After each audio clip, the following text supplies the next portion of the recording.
Anyway, let's get right to the nitty gritty. So, top 3 new characters, dude, that you want in Smash that aren't shown. How are you Yes. feeling about that? Who do you think? What do I think? Yeah, I who are think. you thinking about? Do you know about Travis Touchdown? Yeah, I know. He's from shit, I can't remember the name of the series, but yeah, he's No More Heroes. No More Heroes. Yeah, there you go. I like how we said it at the same time. Yeah, no More Heroes though. One of my friends actually, big fan of that character, and he was like super trying to tell me that he was gonna be in Smash 4, like before Smash 4 like got released. He's like, yeah, no, oh man, Sakurai was talking to the guy from No More Heroes. Travis Touchdown is totally gonna be in it. And I'm like, dude, I'm sorry to break your heart, bro, but there's no way he's not gonna be in there. That game's too bloody. There's no way. And we have it's funny because we have Snake in Brawl, and now he's in Smash Ultimate. So, okay, so that's one. And I think it's a cool idea. I actually like Travis Touchdown as a character. It's just, I don't know. It's kind of hard to imagine him being in Smash for me, but How? you know, he would be a pretty cool addition. He'd be 2 rated M. I don't know. It's I think it's the personality thing. To be honest with you. Oh, he's an It's ass. not. It's yeah. Well, no, not. It's not that. It's not just that. It's. I don't know. I just feel like. I feel like that's not a huge thing that Nintendo would support. You know, this personality type is kind of. It's very unique. It's pretty entertaining, honestly, in the game. I think he's pretty cool, but at the same time, I feel it's like okay, you look at the rest of the Smash cast, and they're all kind of like. For the most part, most of the characters are pretty simple. And then you have Travis Touchdown, who's like not nearly as simple, I feel like. You know, a little bit more complex, I think, than most of the characters in that have been shown at least in Smash Ultimate. We still have Bayonetta though. What's up? We still have Bayonetta. That's true. We do. And you know what? I can't say for sure what's gonna be guaranteed to be in. I just feel like it's not great odds, you know. But I mean, I'm not the devs, you know. So I can't say for sure what's gonna. But I guess we'll see that would be cool though. I'll say that it would be cool, but we'll see what happens. Okay, Right. so who else you got? Gonna put in Echo Fighter, Shadow. Ooh. Ooh. Okay. Wow, Mr. Edgy. Mr. Edgelord himself. Yikes. I mean, it'd be cool. What kind of moveset would he have though? Like, Well, so far Echo Fighters have just had like the exact same moveset as the oh, original but character. with slightly different like Yeah, it's like changes. Yeah, of different course. mechanics. So my question then is, okay, we'll give him the same exact appearance to his moveset, but what are going to be the differences between Sonic and Shadow? Is Shadow going to like hit harder, or is he going to do like a damage over time kind of thing? Is there more hit stun? What are we looking at? Better frame data? I imagine his move speed would be a little bit slower, just because gotta keep it a little different from between the two of them, and that's how they usually Doc go. Doc and Mario. Okay. Mm-hmm. So are his attacks going to be slower too? No, his attacks will be slower. So we're not. What I'm thinking is that his spin dashes will hit harder, but they have like a larger More hits. charge. Yeah, a larger charge time. Like it has to be charged up So first. crappy startup time is what you're implying. Crappy startup time, better hit stun. Are we thinking more damage too? Yeah, more damage. Oh, okay. He sounds broken, right, dude? I'm not gonna lie to you. If he's a little bit slower than Sonic, that means he's still fast enough to camp people. But more hit stun, more damage means that he gets way more reward out of his spin dash combos, which is pretty insane to think about. And mainly the more hit stun part is what, for me, that's like, whoa, this sounds like a broken character right now. Well, typically alright. more damage means more hit stun, so that's why. Yeah. No, I agree. I'm just saying, I think this sounds kind of broken. I'm 100% down for it, and if it happens, I'm a main Shadow because he's gonna be broken. But yeah, I mean, I think he has better chance than Travis Touchdown for being in the game. To be honest with you. Yeah, a lot of people already they're already hoping for. Yeah, of course they are. He has a ton of fanboys. The Edgelords everywhere rejoice. Oh yeah, I gotta be dark and mopey and whatever. I don't know. He's still cool. He has a cool theme song. And his color scheme is great. That is a cool color scheme. That's why, like, if you looked at Brawl mods back in the day with texture hacking, he was like one of the most common texture hacks to have for Sonic. It was like Supersonic, Shadow, and some people liked putting Knuckles colors on Sonic, but that's I don't know. That was weird. That was the weird stuff. The popular ones were Supersonic and Shadow. If you didn't have those two, I don't know what you were doing with your texture hacking. But you're dumb. But no. Real talk though. Yeah, it's super popular. So third one. Who's number 3 for you? I gotta think about that. You go. Okay. All right. So I'll talk about my first one for sure. That I would love to see, but I feel like Nintendo might mess up the execution on. Zero. Mega Man Series, Mega Man X Series Zero, Mega Man Zero Series Zero. I don't care which one. Put one of them in there.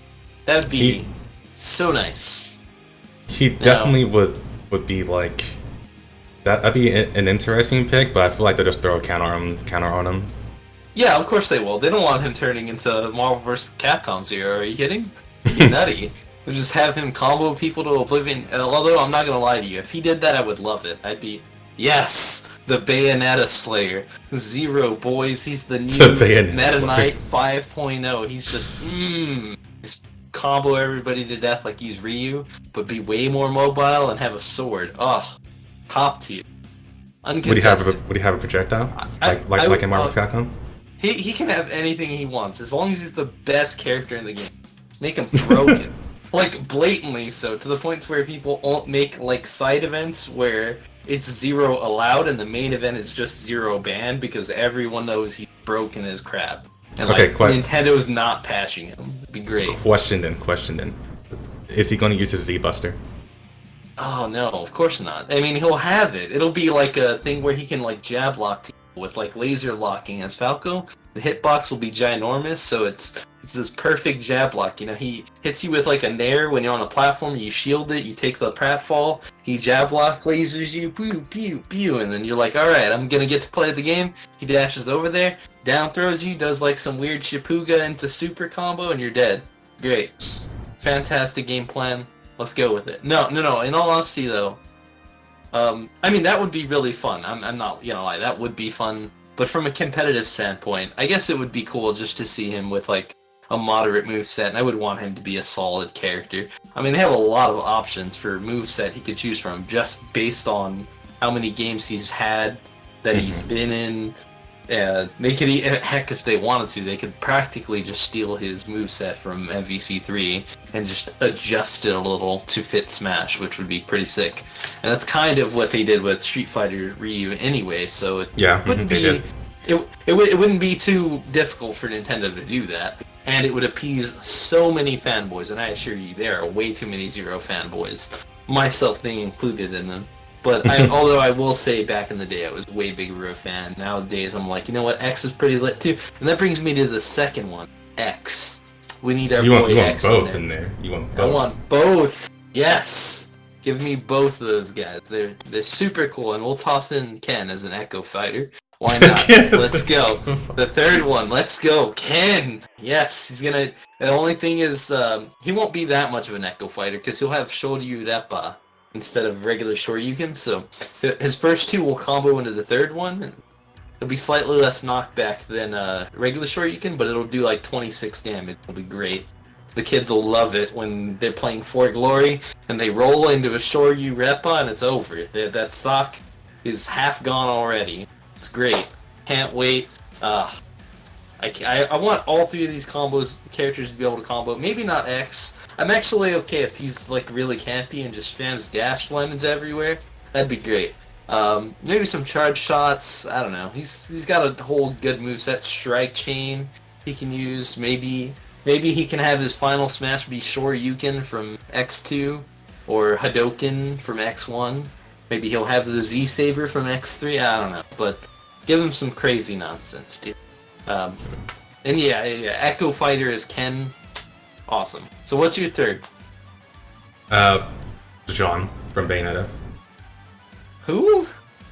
Yeah, that's what I figured. Jean. Okay, is that her like backup? Her homie? Yeah, her homie, more or less. It's been a while since I played the game, but I do remember from watching a death battle between Dante and Bayonetta, and I thought that was cool. Oh yeah, that would be a fourth. If I had a fourth option, that would be Dante.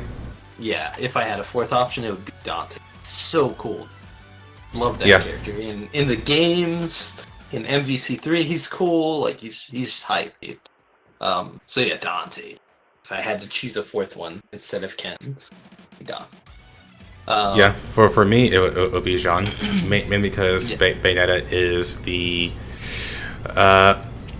she's basically like 1-to-1 with Bayonetta. Like they have the exact same moveset, so it makes sense for her to be an Echo Fighter. Plus, she already has her color palette as well. It just makes too much sense to just add Jean in. I don't imagine how they would change him up though, because in the game they just have Jean as just like she has like a way better witch time, but she's more frail. So she's more skill based, but she has a lot more reward to it, a lot more risk reward to her. I don't know if they just want to buff witch time when it just nerfed it. So. Well, they could maybe nerf it and buff it at the same time. You know, maybe they make it a lot harder to time it, but make it still last longer. But make it like a way harder to time. Like you press witch time, and only 1 in 50 times does it work. That way, everyone has to be like, you know, people are still gonna go for it. By the way, people will still go for it. Make it like there's like you commit to like 40 frames of lag, but it only is active for 2 out of those 40 frames. Yeah, so it's like playing the lottery. It's like playing the lottery, trying to go for this witch time, but once you get it, you win that whole stock. Great. Like, I can't wait to see people. I'm playing Shadow versus John. People trying to witch time everything I do. I'm just like, yeah, that's cool, bro. You commit to that. Like, I'm gonna grab you real quick. Freestyle every time, dude. Until they stop doing it, and oh man. Oh, but the one time where I dash attack and he gets just that right frame. Well, that's my stock. I shouldn't have done it versus John, man. Should have just kept spamming grabs and let him commit to his witch time. Yeah, that'd be cool. Do something like that. That would be a sick witch time buff and nerf at the same time.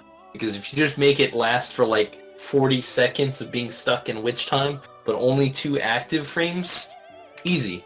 No one's gonna go for it, or they will go for it, and it's sick. So it's win-win, right? Because they hit it, they get to feel like God, and if they don't hit it, they get to complain about how hard the move is to hit. Then everyone can just tell them, hey dude, you know, you got complaints about your crappy witch time, play Bayonetta. She's got one that's easier to hit. It's just not as insane when it works. It still is insane though. Yeah, I know, it still absolutely is, because you can still kill people at like 50, but I mean, you can kill them at 0 if they're in the right position too. Mm-hmm. But with John's, it'll be like you're in the middle of the stage, you're like the heaviest character in the game, you're on the ground, doesn't matter, you're dead anyway. So they're stuck in witch time for 5 minutes? Yeah, like a 2-minute witch time, like literally 2 minutes. Not even like a jokingly, oh, it feels forever witch time. Like, you know, if you go on like Twitter or Reddit or something, someone probably makes a funny post about how, oh, I get hit by Bayonetta, I go out, grab a sandwich, buy a burger and fries, you know, put some gas, buy some chips, come back, feed my dog, do this other thing, mow the lawn, and come back, and she's still in witch time. Like, that's the meme, that's the joke, but like it'll be real with John. So you know, it's the honest truth. Like it's not a joke. That's really what happened. That'll be John's witch time. It's like, if you didn't take a stop with John, you must have like went to sleep. Like just if you didn't get the kill, you literally just said, nah, I'm done with the match. I won. I'm gonna go ahead and walk away. Go take a nap. I don't know, do something else, but. And that's like the only way you don't get the kill with John's witch time. Okay. Honestly, I'll just go for less active frames, but but increase damage while witch timed. That would be an interesting way to fix it too, I guess. But I think mine's better because it's funny. Uh, but no. Honestly, yours is much more feasible. I think. Yeah. Either way, toning down the active frames is a necessity. Like it's an integral part of how they could change it in a way that would nerf it while still being able to buff it. For sure. Just make it into the lottery, and we're good. Golden, dude. And that also means that players who are amazing at hitting the timing for it get rewarded, right? So it actually increases the skill cap of hitting your witch time instead of just like YOLO pressing it all day and hoping that works. It means you have to make hard reads to get the reward, which is pretty... That's something that's not the case currently with Bayonetta's witch time. Right now, you kind of can just YOLO, please run into my witch time, and then get a free stock. So Thanks, Salem. that would take it. Yeah. Thanks, Salem. Yeah, that would take that factor away though, which would be really good. So that's one thing I think would be awesome. Okay, so what's our next topic? How do you prepare for Smash 4, Smash 5, Smash Ultimate, Smush, Smush, 5 Mash, 5 Mash, Smash U, whatever. Let's how do you go about it? So for me, I'm not putting too much stock into like there being a good option for playing either Smash 4 or Brawl or Melee. Well, I don't think Melee is a good choice regardless because Melee has too many factors. I mean, like you get the directional air dodge, but it's not like you have wave dashing. It's like you don't have wave dashing in Smash 5. You don't have L canceling. So I feel like it's not really the go-to. Plus, in Melee, you're gonna get comboed into Oblivion and probably die if you're not actually good at the game. I feel like that game has a lot of depth, but it would be way different than Smash Ultimate. When it comes down to Brawl, I mean, I guess it plays a lot. It seems like it would play a lot like Brawl. People talking about like, oh, you get sent further away at lower percent, so it's harder to get follow-ups, etc. And I guess that's a little bit like Brawl, but then you have factors like Rage, and the pacing of the game feels a certain way. So, I don't know, I mean, I think it'd probably be closest to Smash 4, but I think, I would say, I guess an optimal way to prepare would probably be to watch a lot of videos for it, maybe do some, like, shadow boxing, and when I say shadow boxing, I mean, like, you kind of think about, like, when you play Brawl or Smash 4, you kind of think about the way it'll be different in Smash 5, rather than just playing the game and doing your best to win, but actually playing the game while keeping in mind the changes in Smash 5, and mentally preparing yourself, because you can't really physically prepare, but you can mentally prepare to some extent. So probably play some Smash 4, maybe dabble a little bit in Brawl, but I think mainly playing Smash 4 because it looks most similar to that, at least from what I can tell right now. At least that's the way I'm intending on preparing for it, is to play those two games and kind of like always keep in the back of my mind that this isn't going to be the way it is when I play 5. So not to expect everything to play out the exact same way, just always bearing that in mind. It's kind of like how you might limit your options. It's kind of like how you would play versus a CPU. Like if you have no one good to play with in Melee, Brawl, Smash 4, where like you can only play with the CPU or someone who's bad at the game. When you play against them, to try to prepare to play against good players, what you do is you don't focus on just beating them. You focus on beating them while also maintaining a position to where you avoid options that your enemy could do if they were a much better player. So you kind of like play against this enemy that doesn't really exist. It sounds weird, but it's pretty effective for trying to learn. It's better than just tryharding on just one target that's not going to do things that they could be doing. Okay, so what's your stance on it though? How are you going about preparing for it? Right now, I'm playing Smash 4, but the actual thing that I would say that is the most effective is actually just being around people that are just excited about Smash Ultimate as you are, competitively at least. Just keep talking about it, because the information is out there. Everyone talks a lot about Smash Ultimate on Twitter right now. Uh, you have those seriously dedicated people that are constantly trying to find every minute detail in these FFAs and item based games and all that stuff. So just being able to have that information and keeping it in mind for when the game comes out helps. As far as physically preparing yourself for it, I would say any game is fine, though absolutely Melee would be the worst to go for. Not just because of how mechanically different it is, but because the game just straight up like different. Like even with fall speed and weight, they're like people in Melee, they drop like rocks in that game in comparison to Smash Just 4 like and Ultimate. the overall pacing, everything's vastly different from Melee to Brawl or Smash 4. It's just vastly different. So yeah, it makes sense. So I would mostly recommend Smash 4, though Brawl is fine too. What I would practice on the most, for especially if you're preparing solely for Smash Ultimate, like you saying like, oh, this is like my first like my very first game that I'm gonna be competitive with. Just work on your fundamentals, because fundamentals are basically the same regardless of any fighting game. Period. That's true. You want to have a good neutral. You want to know your advantage state. We call it advantage state, but in reality, like if you're in an advantage state, you should be doing combos in fighting games. But Smash is different.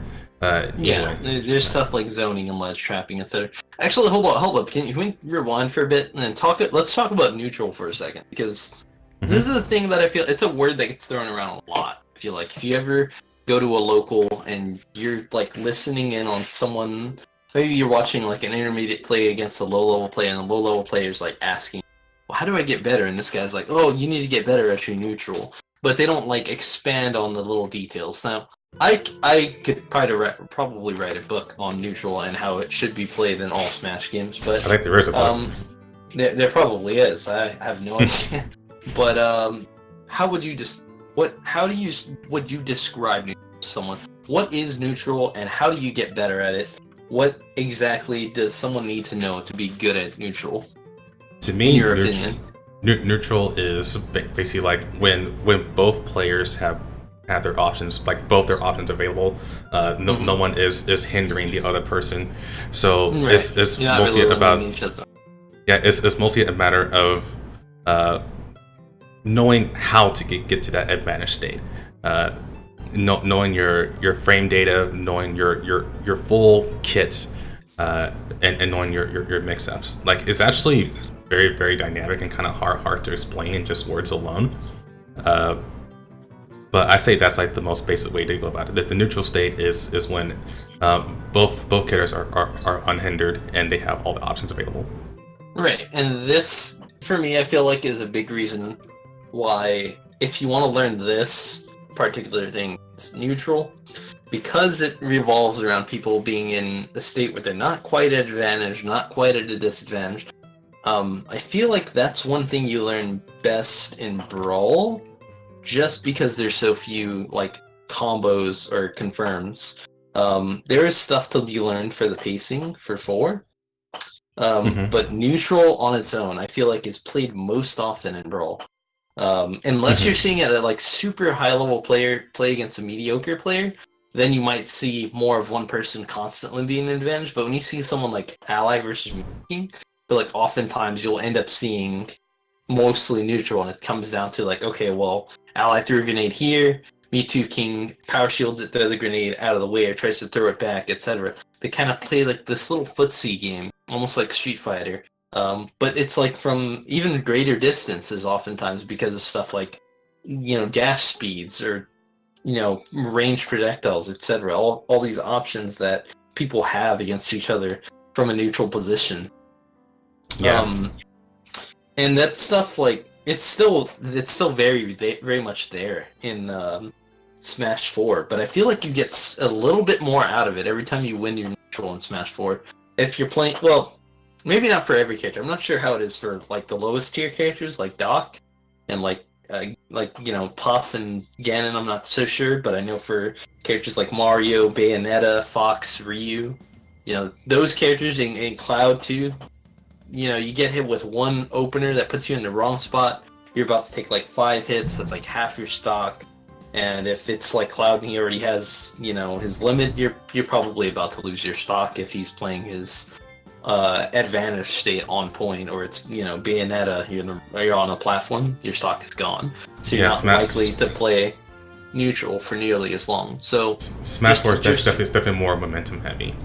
Yeah, exactly, and that's just one thing I did want to mention. If you are playing Brawl, that would be a good reason why to do so. But there are so many other things that have to do with pacing that I think make 4 one of the better options, or specifically a better option. But I think it's like a mix of both would be ideal. Just always bearing in mind that you do, like you said, you want to work on your neutral as much as possible. And the thing about neutral, at least I feel, is like any small thing you do can win or lose you neutral. That is, like, if you go for a dash attack as Sonic, and they shield it, and you didn't position it perfectly to where you can get out. Okay, well, actually, I guess if dash attack might be a bad example, because in Brawl, if you use dash attack from the right position, it's actually completely safe. But in Smash 4, there isn't really a safe position to use it. The only time to use it is pretty much when it's going to shield poke or hit them. Otherwise, it's not worth using it because it has so much delay at the end of it that you're going to get punished. But I'll just say, like, any option you choose, if misspaced, will lose you the neutral. And that being said, that means it comes down to picking your options that have, like, minimal lag and knowing your opponent's options, and eventually get to this point to where both players know their safest options. And it ultimately will come down to which player can predict what the other player is going to do, and if either player has the tools to limit the other's options despite being in a neutral position. So, like, say for example, we'll say like Marth versus Sonic. Sonic, obviously he's really fast, he's got spin dashes out the butt, he has very low priority on most of his moves, but he's so quick that he can usually whiz in there, like, right after you miss an attack. What? Oh, like priority. The speed thing? Oh, priority. Okay, so why Sonic has low priority? Basically, the way priority works, if you're in the air, air moves never clink in the air, just so we're clear on that. The only exception to when they do clink, which they really don't, is pretty much if it's like an aerial versus a projectile like Mario's Fireball, like if you have Marth Forte, but that's not really a clink. It like has a little animation to it, but really all that's happening if Marth like Forte a Fireball in the air is just Marth's Forte eats the Fireball, but he gets hit lag from connecting with that Fireball. When his sword touches that Fireball, he gets some lag, and oftentimes if we were talking Brawl Mario can punish that little bit of hit lag. Brawl Mario can do something. Smash 4 Mario, he's got a bit more lag on that, so he can't really do that. Yeah. But you can do that in Brawl, where like if you space the Fireball just right, the Marth's too greedy, goes for the Fireball at the wrong position, that's an instant forward smash for Mario, or a free dash attack, maybe a free dash grab even. But basically, it's just enough hit lag that he can get punished for doing it. And that's something that's like a very nuanced thing. That's part of neutral that you have to be wary about. Is like it really is as simple as any small thing you can do can also cost you neutral. And then in Smash 4, if you lose neutral, you lose it pretty hard. Like you just gave them like 30 to 40% and like all of the momentum.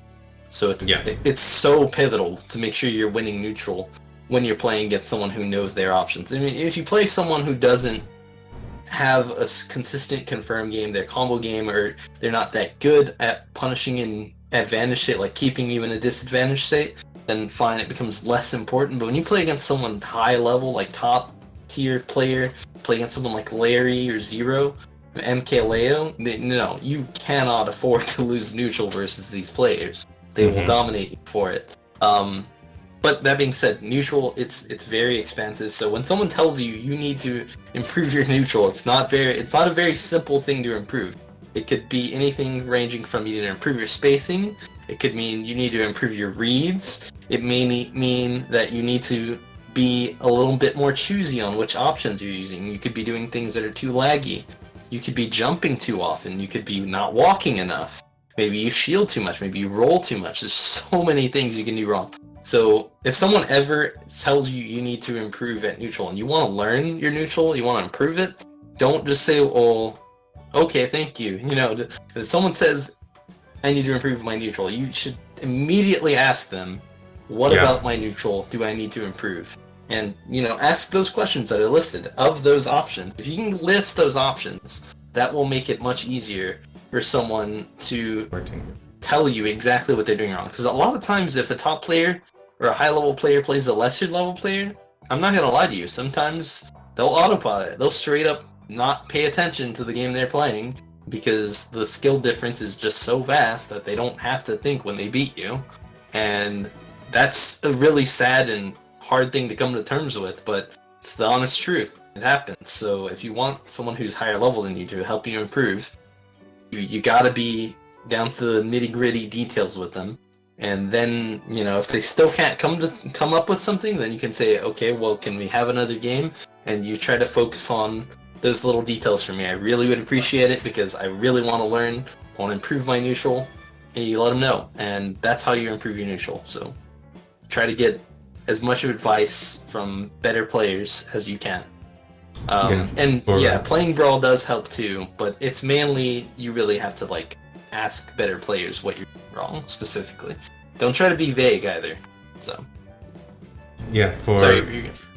for me, I say like my biggest example would be me fighting against Fatality.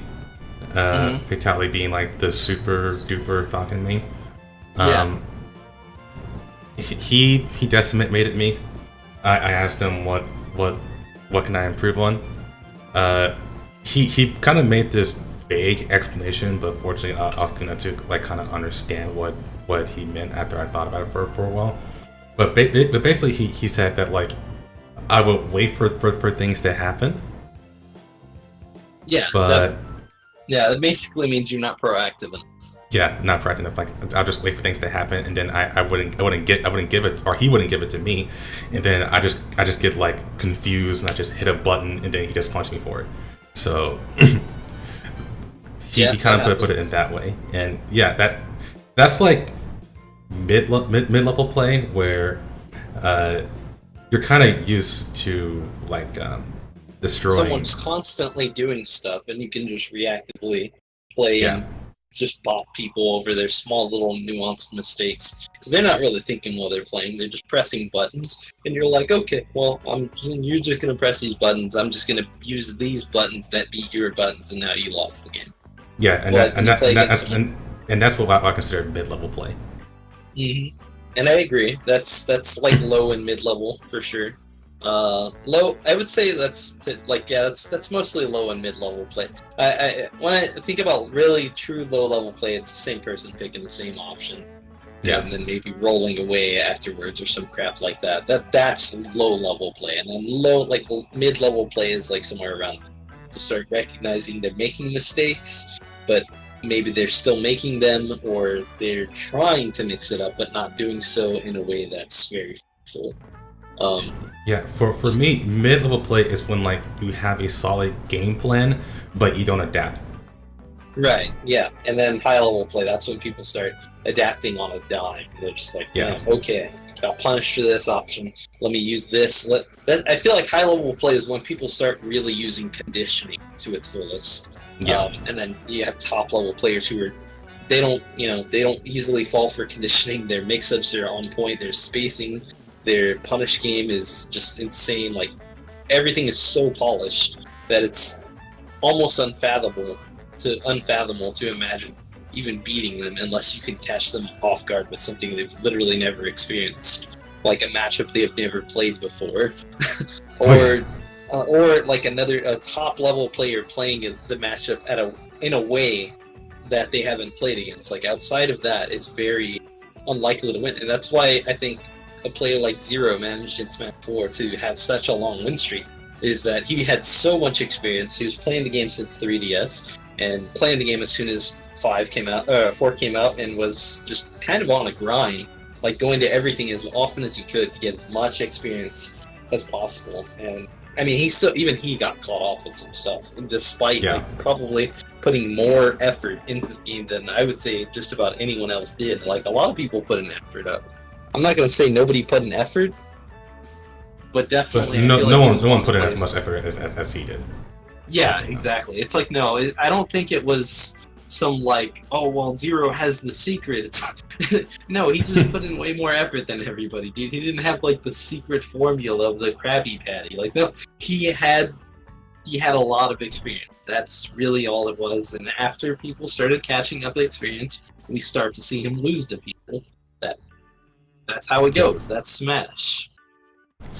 That's Smash at its finest. The more experienced player will typically win the game. Once in a blue moon, you'll see someone who doesn't have that much experience getting upset, but even in Smash 4, that's pretty rare. I'll say in Smash 4, it's happened way more than it had in previous titles, sure, but it's still really rare. Like, you know, you don't see that every single tournament. You know, there's like hundreds of tournaments across the US, like every weekend. And that happens in like maybe one tournament every 2 or 3 weeks. So, you know, that's how uncommon that it actually is. Something that happens every day. Yeah, usually people aren't upset at upsets. Yeah. That's because like, wow, this character is so fucking broken. It's just like, I mean, sometimes that happens. Sometimes that happens. It's like DK or Bayonetta. You know what? Sure, okay, it can happen. But yeah, usually people feel like they got out. They didn't play the matchup correctly or something like that. Yeah. Okay, so I think we talked about. we kind of talked on that a lot.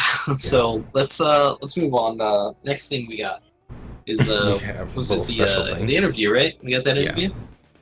Yeah, I'm about to switch it up. So you want to just play that? We'll play at the same time.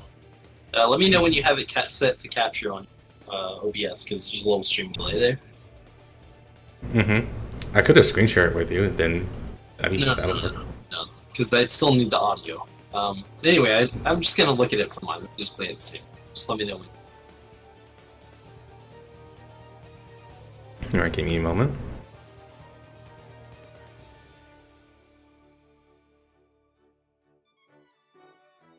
Yay, combat. Okay. Just need to add the video on here.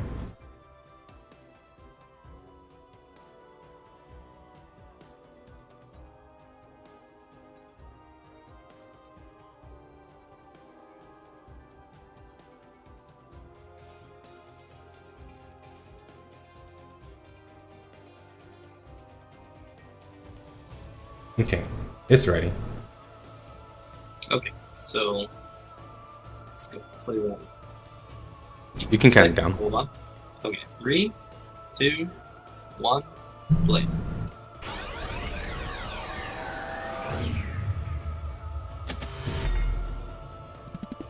What's going on, everybody? Ash here with a news update on Super Smash Bros. Ultimate. In a welcome surprise, Nintendo has published a new interview with Smash Bros. Series creator and director Masahiro Sakurai via the official Nintendo Switch news channel. As you might expect, this interview goes into various details regarding the development of the upcoming Smash Bros. Ultimate, including the characteristics of newcomers Inkling and Ridley, the increased overall tempo compared to Smash 4, the role items play in the series, how taunts are chosen, and more. Those who are subscribed to the official Nintendo Switch news channel will get this interview in 5 parts, but thanks to a full transcript courtesy of the folks at Nintendo Everything, we can summarize the whole interview for you right here. The interview begins with Sakurai explaining what Smash Bros. Is in a general sense for players who may not be familiar with the series, and he mentions that while fighting games tend to attract a lot of advanced players, which might be intimidating for newcomers, Smash Bros. Is fundamentally a casual game, and his main concern is just that people have fun with it. Sakurai is then questioned about the differences between Smash Ultimate and previous games. While his initial response is simply that Ultimate sets itself apart by featuring every fighter from the series' history, avoiding situations where players miss certain characters because they've been cut, he then dives into more detail, comparing Ultimate to previous Smash games in a mechanical sense. In a statement that is sure to ruffle some feathers among a certain segment of the Smash fanbase, Sakurai says that he feels Melee might have been too focused on a hardcore audience, and that the reason he designed Brawl to be significantly slower and more approachable by comparison is because at the time, the release of the Wii had attracted a lot of casual players who were new to video games. Smash Wii U and 3DS, on the other hand, had to account for the inherent limitations of playing Smash on a portable device with a small screen. But with the Switch's screen being easier to see than the 3DS's, and with the Switch's player base not primarily anchored around a casual audience, they were able to focus on bringing the game's tempo back up even more than they already had for Smash 4. Sakurai then briefly touches on a few of the gameplay tweaks coming to Smash Ultimate that fans have become familiar with since the game's debut at E3. For example, with Ultimate increasing knockback speed across the board, the amount of time fighters remain uncontrollable is lessened, allowing for a more well-paced gameplay experience. The interview then shifts to the topic of items, and Sakurai talks about how fighting games place an emphasis on skill, and that in one-on-one matches with no random elements, the more skilled player usually wins. But items introduce a randomness into the proceedings that can make it so less skilled players who would normally lose can sometimes win, which he says is important with Smash's emphasis on just getting people together to play, That's with super as few barriers true, to entry as actually. possible. I actually While love some that. people might never use items, he says, he wants to continue including them in the future to preserve that element of approachability for newcomers. Sakurai is then asked to go into detail on and provide some gameplay tips for Inkling and Ridley, the two brand new fighters who have been revealed for Smash Ultimate so far. For Inkling, he talks about how opponents who have been inked take more damage, and that in 4-player matches, you'll have to consider who to target in terms of who has been inked and who hasn't, and how long the inking effect lasts. In one-on-one matches, however, you don't have to worry about those things. Switching gears to Ridley, Sakurai talks about how his down special is a single-hit attack that deals massive damage to an opponent, but only if you land the sweet spot. But while you can throw this move out in the chaos of a 4-player match and it sometimes just works, sweet spotting your opponent in a one-on-one match is far more difficult, making Ridley a fighter who is particularly dependent on the player assessing the situation around them and adjusting their strategy accordingly. In this way, Sakurai thinks it's fine to view characters through the basic lens of their inherent strengths and weaknesses, as well as your own gameplay style and preferences. But it's an even deeper approach, he says, to design characters that are totally different from one another not only on their own merits, but that also change further depending on the number of opponents they're facing.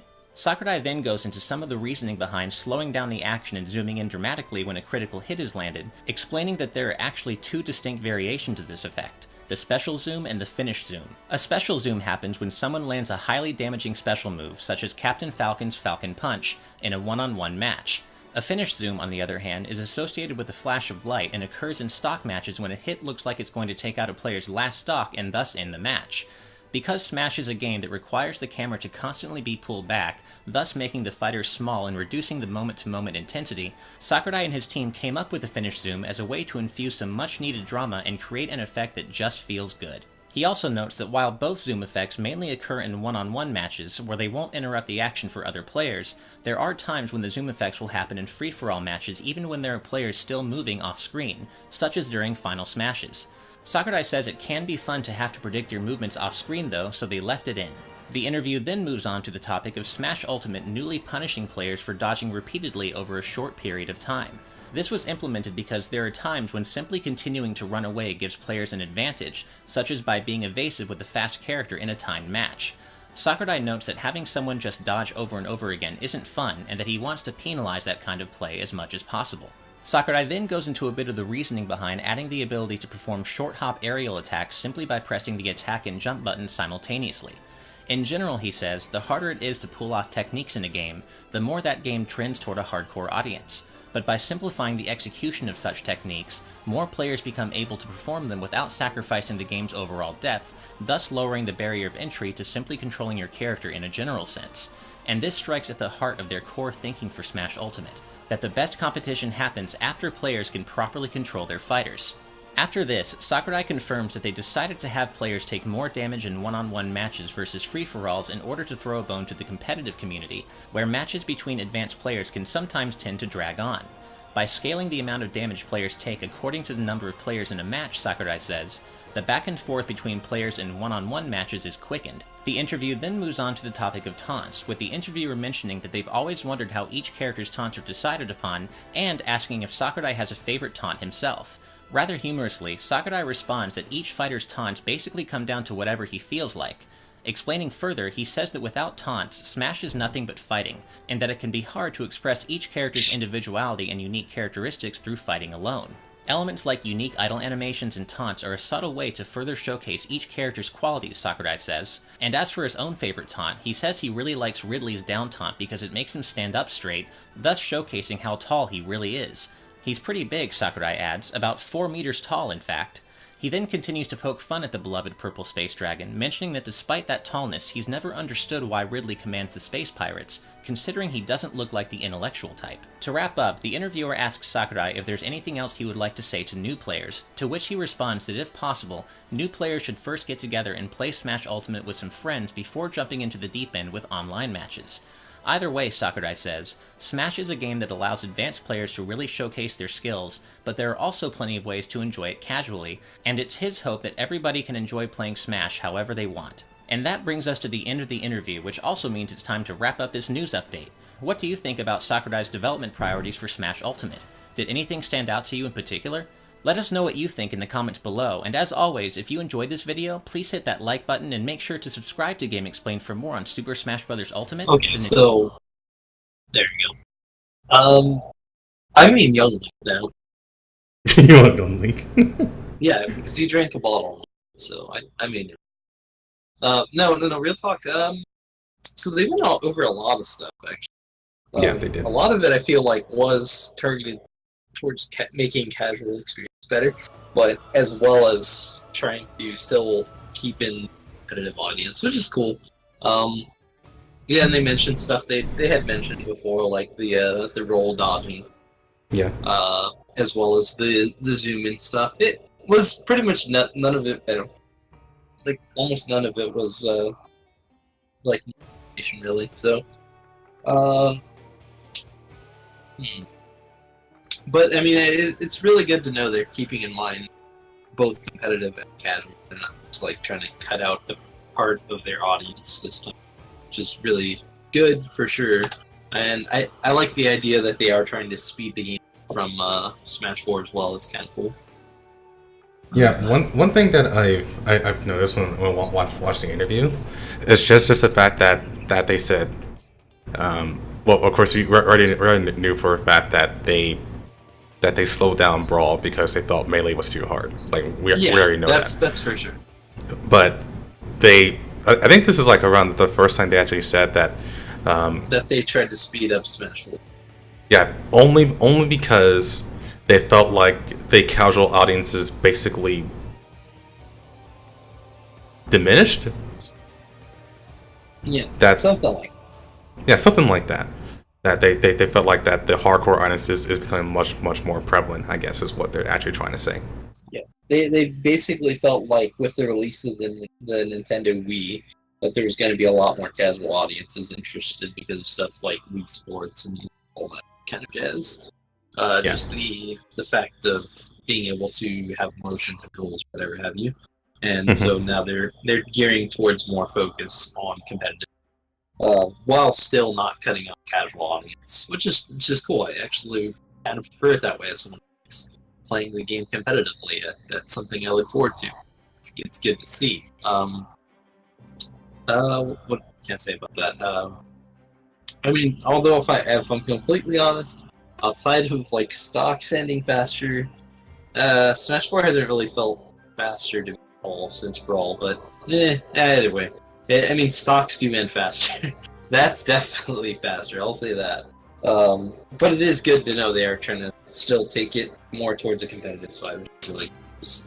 And I'm looking forward to seeing more details for sure about Smash. Smash Ultimate Smush. Mash, whatever. Smush. I actually think that one's the worst, to be honest. It's the funniest to say, though. The one thing that I kind of took note from like the whole thing in general is that they put a lot of emphasis on style and fun. For instance, they made like a huge emphasis on the reason why that they actually put a lot of punishment on dodging and stuff like that. Like usually I see like typically a big company, well, Nintendo's a big company, but like a big fighting game company like Capcom, they would say something like, oh, like it was a little too good and stuff like that. But for Sakurai, he said, oh, just not fun is to see someone run away with high speed, and like there's no interaction, just it's not fun. And it's like, yeah, that's actually true, but I wouldn't expect someone to actually just straight up say, oh, it's just not fun. Like, yeah, it's not. When someone camps you, it's no. Yeah, it's not fun at all, but it's fun for the person camping sometimes. Sometimes, yeah. But I feel like they gotta be a special type of person. Not to say that they have to be like dumb or whatever, but I don't know. They have to find it to be fun. Like, I don't know how to explain it, but not everyone's into camping. Basically, some people like it, some people don't. But definitely, no one likes playing against it. But yeah, I particularly like the mindset, because it really makes me think that they are, like, they have been paying attention for one thing. Yeah. But the other thing is that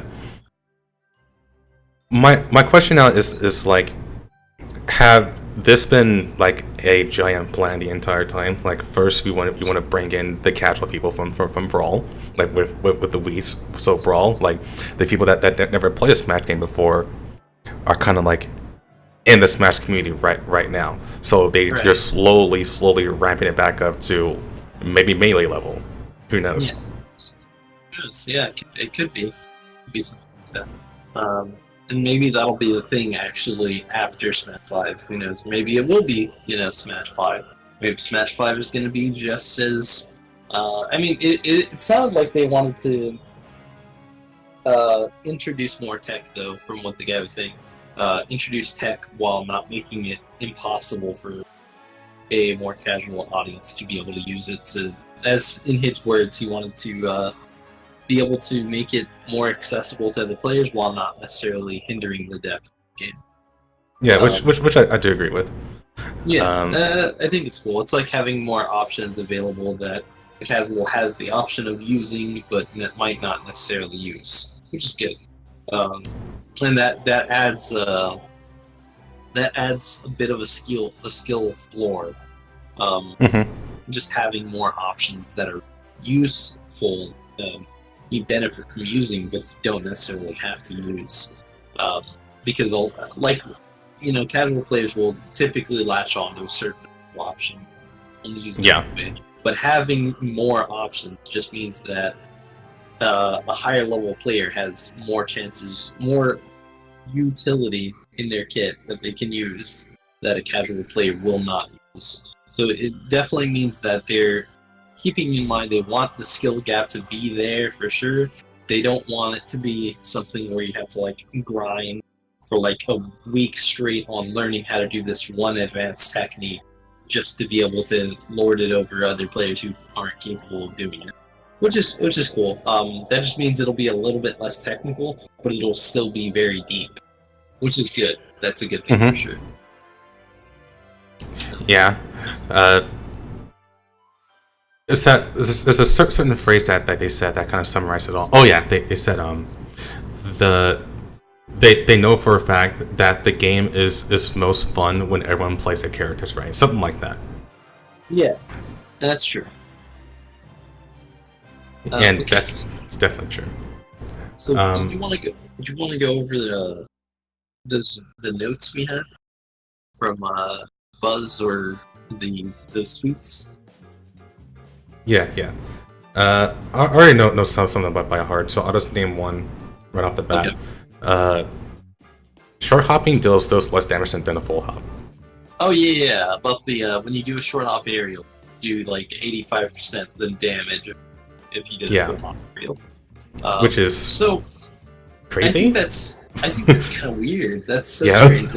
That's like, wait, it's never been a thing, and it's not. I don't know if it's a good or bad thing. It's good because it does weaken poke, so you can't like win neutral just by throwing out like a random back air with something like. I'll just give an example like Wolf and Brawl can often kind of like weave in and out of space and throw out a back air, and bam, you get hit with it. You instantly are in this kind of awful position where they can get like free laser in, or they can kind of just like reposition, and now they're in an advantage state where you're like trying to land against a grounded character who has a solid grab game, or just generally good coverage. So I guess it's not too big of a deal as long as they kind of maintain the same amount of knockback and hit stuff. And the damage isn't that important, because when you win neutral, it's not about just the damage you got off the first hit. It's more often about what you get out of the advantage state. Yeah, the position you get. That's a little bit more important than the raw damage of the first ability hits. So you have stuff like Sonic's dash attack doing 6, not really being a big deal in Brawl. If you hit someone with a dash attack, and you only did 4 damage because you did the sour spot, that's okay, because now you have frame advantage and you can get a free up tilt off of it, which leads to another 14 damage. So it's like you don't really care whether or not that did a lot of damage, because you get a free follow-up and you have stage position. It's kind of a big deal. So something like a short hop doing less damage, I mean, for some people, I guess if all they want to do is just poke over and over, it becomes a bad thing for them. But for anyone who's only playing the neutral just to get to the advantage state, then this is not really a big deal at all. It's in fact, it's probably a buff to that type of player compared to someone who's just zoning constant. Which means it's basically beneficial for someone like, say for example, you play Mario versus Marth, and the Marth, all he wants to do is retreating forward air the entire time until he reaches the ledge. This is to your benefit, because you can't just short hop forward air and retreat it the entire time, because it's only going to do 85% damage. He needs to abuse his advantage state to actually make the most of his short hop aerials now. So that's kind of good, in one way for sure. I think so. That being said, there's no change to full hopping.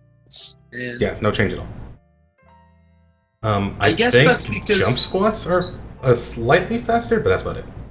Just jump squats in general. I was gonna say, so full hop aerials, not hitting them is interesting, because only hitting the short hops means that it doesn't stop someone from doing a full hop aerial and then like retreating, or just like doing a full hop, an empty full hop, and then landing with an aerial, retreated and doing full damage. It doesn't stop that. That means that people can technically still zone with the retreated Marth forward air or something of that nature, as long as they do a full. It is more commitment though. It is a little bit more. But the thing is that I was going to say is it's only really more commitment to characters who have like bad downward aerial or bad mobility in the air. So someone like Wario, it's not really that big of a deal to do a full hop compared to doing it as like Sonic. You do it as Sonic, your down air is trash, your forward air is pretty much it's a combo move, where poke can't really like use it as a retreated zoning move. So someone like Marth, his down air is bad, but his forward air and air are so good that doing it out of full hop isn't really that bad. In fact, it used to be a core thing that that Marth mains had to do in the Olimar matchup back in Brawl, was doing short hops wasn't always optimal in that matchup, so you needed to do a full hop to bait out certain options. Then you could either choose to retreat, air dodge in, or just like fast fall and get an aerial in at the last second, stuff like that. So, I mean, I guess it's not really that big a deal, because it's pretty much in specific situations like that you'll use a full hop, and outside of that, you'll be using it for follow-up. So, like, say you did a short hop up air as Marth, you hit that, now you can land a follow-up full hop up air, kind of combo off of the initial one. So I guess that's kind of a good thing, because it means that if you're using your full hop for a follow-up, then it's more beneficial than obviously doing another short hop, because it's doing full damage and you're covering more space. But as you mentioned, it is more commitment. So it's in essence, it's a hard buff to using full hops as a follow-up is what I'm getting at here. Although an indirect, because short hops are getting nerfed, just means the alternative becomes better for a follow-up. That's what I'm getting at. So that's an interesting mechanic. Okay, so what were you saying about the jump squat? Jump squat is faster, or 1 frame what was faster. that you were saying? It's 1 frame faster. Okay, I mean that's a very small change. It could make a big difference though, for characters who do jump a lot though, because those frames do add up throughout the course of the match, and sometimes the difference between 1 frame or not could be a move getting power shielded and not. And that actually brings up a different subject with the whole like the way parrying is going to be working in this game, and that actually might make parrying a little bit easier because it's already being kind of the change with parrying makes it now hard to get that frame advantage when you parry something, or rather what we used to call power shielding. With the change they made, it made it harder. But with this 1 frame difference, now if it was 2 frames difference, it would be an insane difference. But 1 frame is still kind of a big deal because it used to be like 4 frames to jump squat. Yes. To jump squat animation. So now it's like 3. That's still kind of a big deal. That's 25% faster when you think about it. That's actually kind of a big deal still. And I think that kind of balances out the way the parrying is going to work because they increase the difficulty.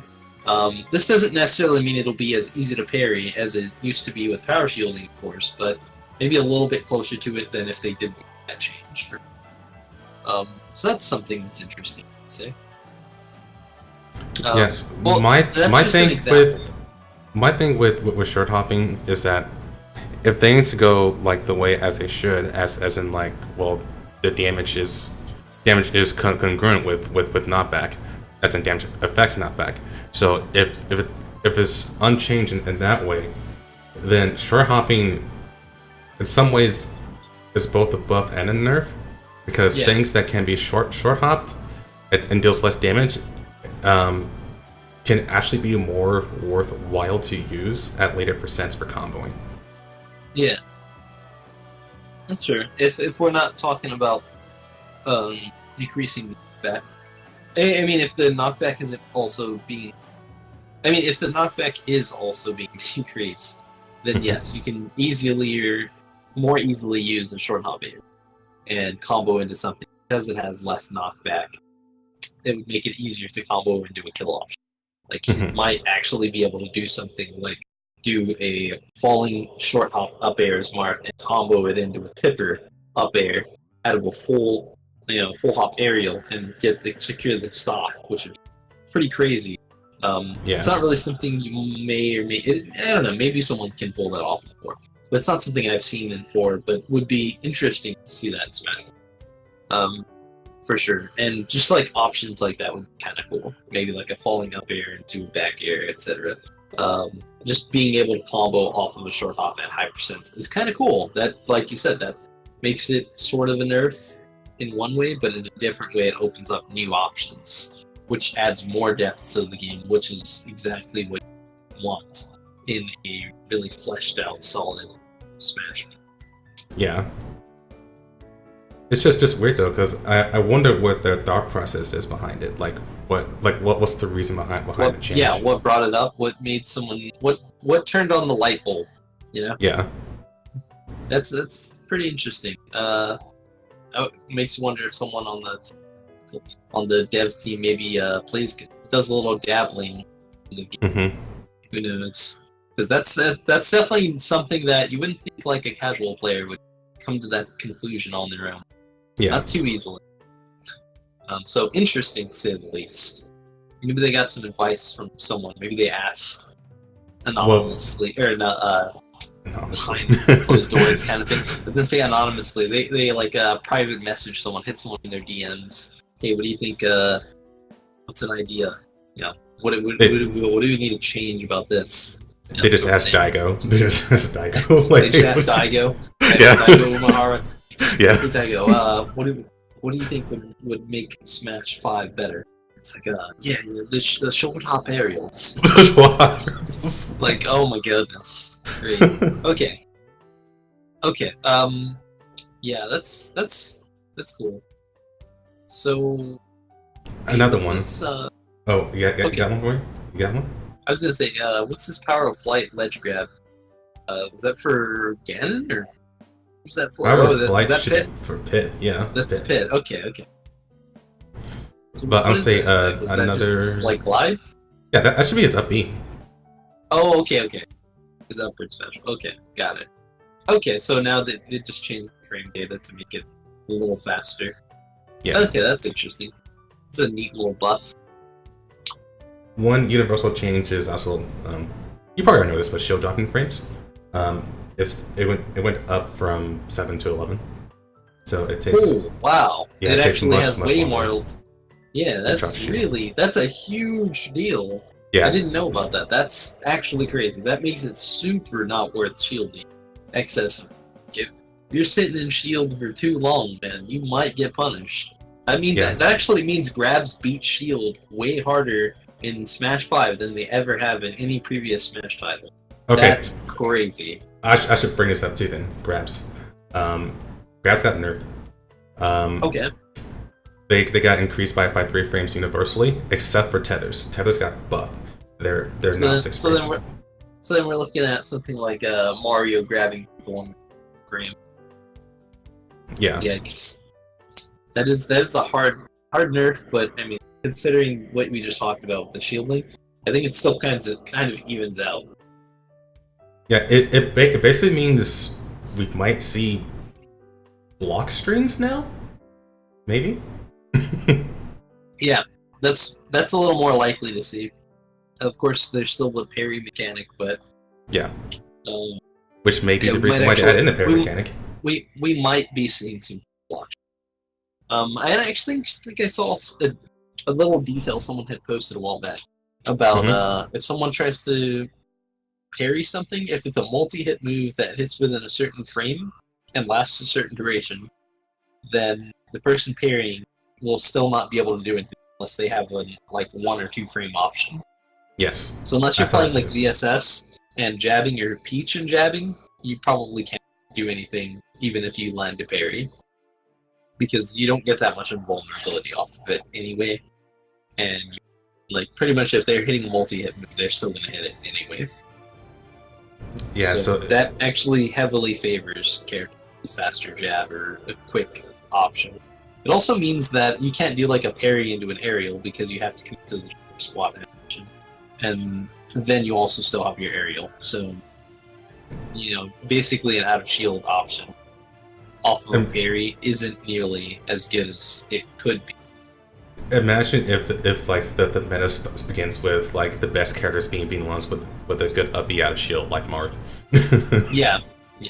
Hey, I'm not complaining if that happens. Sure you can out of shield anyone? Sure you can. Oh, I misspaced my tornado on his shield. I'm dead at 50. Yeah, it might just be that if we're going to go to a block string meta. That would be crazy though. But it'd be kind of really, really unlikely, I think, for someone to feasibly hit a true Shoryuken within that 2 frame window though. They're just up B. Yeah, they're just up B. Yeah, honestly. I'm pretty sure they would just do a regular Shoryuken not true. Which would probably not kill as early. It could still kill, probably at 80, but wouldn't be killing at 50.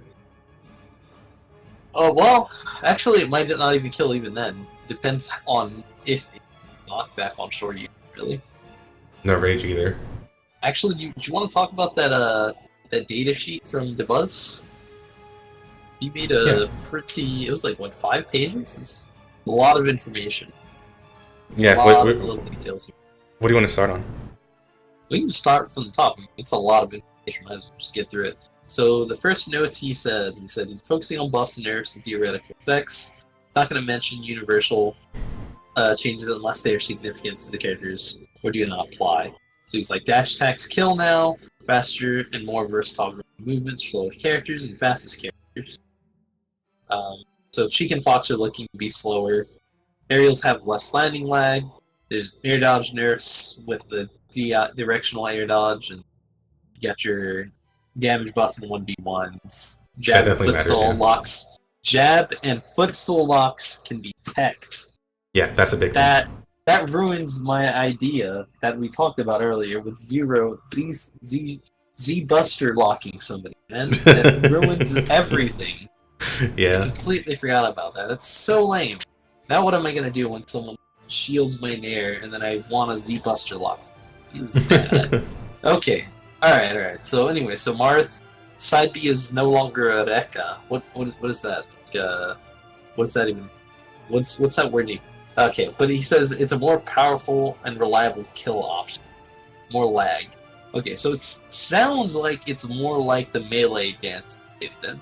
In melee, like, it was a solid kill option for sure, but it was really slow, and that's why a lot of competitive players didn't use it. There was a few who did, like Ken, and Ken had some really crazy usage of it, which that's its own thing. Like that I don't know. If I watch Melee and I see him playing it, and he does Dancing Blade, it makes everyone else think they can do it. And you see other players do it, and they fall flat on it. It's kind of weird. So I guess that's his own thing. Even though he kind of already had his own thing with combo, I guess everybody else can combo. So that's not his thing. That's like that's an every. But the Dancing Blade, he can do that. Okay, so anyway, it's a good hard read in situation. Tipper, you want to punch spot dodges? Yeah, that's kind of cool, I guess. So his jab combos doesn't combo into anything except jab 2. That's actually insane. Yeah, that's a huge nerf. That's a humongous nerf to Marth's neutral, because in Smash 4 you're like, bam, I hit a jab, that's a free forward air tipper, and maybe another follow up, maybe an up air. It comboed into so many things in Smash 4. It's like so good. The fat frames must be huge. That's crazy. Yeah, it's crazy. I mean, at least he can still hit jab 2 off. That would actually neuter him to heck and back if you could at least get jab 2. So that's going to be a huge nerf to his ground game. But that being said, in Brawl he already had a crappy jab anyway. So that's, I mean, for Brawl Marth means they're not going to care that much. But whatever. Okay, so neutral can be angle. Wait. Neutral B. Neutral. Oh, okay. He put neutral. Shieldbreaker. He literally put neutral. Yeah, the word B. Yeah, he put the word. Kind of weird. That threw me off for sure. Alright, so, yeah. Okay, Shieldbreaker can be angle. That's kind of cool. I mean, I guess it works as a good poke option. Maybe could also be used as a shield poke, which would be kind of cool. But yeah, when I said poke option, I meant like you poke someone who's trying to... Just kind of... that adds a little bit of there, so I guess like if someone's holding shield and they want to do an out of shield aerial, you just shield break his face the moment they try to jump. If they try to spot, you can still shield poke or whatever if you need. That's fine. Let's see. Yeah, I guess that's cool. That's like a quality of life, though. It's not like, game breaking, but it's definitely a game breaking little option. Now, if it could be pivoted, like mid animation reverse, that would be a big deal, because then you could shield and kind of bait out someone's roll behind you and just pivot and steal shield breaker. That would be a huge. But I mean, he doesn't make any mention of that, so I doubt that's a thing. Fair can be twice in a short hop. Amazing for air to air. Brawl Marth, welcome back. Yeah, that's Brawl there. I wonder if it has landing lag. But that's cool. That means he can forward air to forward air and probably get a grab off of that. Pretty sick, not gonna lie. And basically, overall, he's saying Marth's forward air is crazy good now, and that's gonna make him. I don't entirely agree with that, to be honest. As someone who played Brawl Marth back in the day, it wasn't like forward air was really good, but it wasn't the be all that a lot of people get it. It was godlike on like the first year of the game. Yeah, that's how I feel about it too. And it'll probably do the same thing in Smash 5, but I feel like once people learn the mashup and learn how to mark the neutral more frequently, then that option won't seem nearly as detrimental to someone playing against him. It'll be like, oh, okay, I just been neutral, and this doesn't happen. But that does help him a lot in his combo. It's a big deal. But I don't necessarily feel like... It's kind of like they made him a little more like a glass cannon. It's kind of like a one-trick pony thing, though, because by taking away his combo jab, now he's, not going to have nearly as many good tools in neutral, but they're giving him a better advantage state, or rather better combo game, the double forward air. mechanic being back. That's Yeah. kind of interesting. Okay, so we have Ganondorf, buffs to movement and aerial landing. Real quick. Wow. We're also in like what he considers to be like the top tier buffs. By the way, so Ganondorf, he's saying is he has some super amazing buffs to him. That's what he's basically saying right now.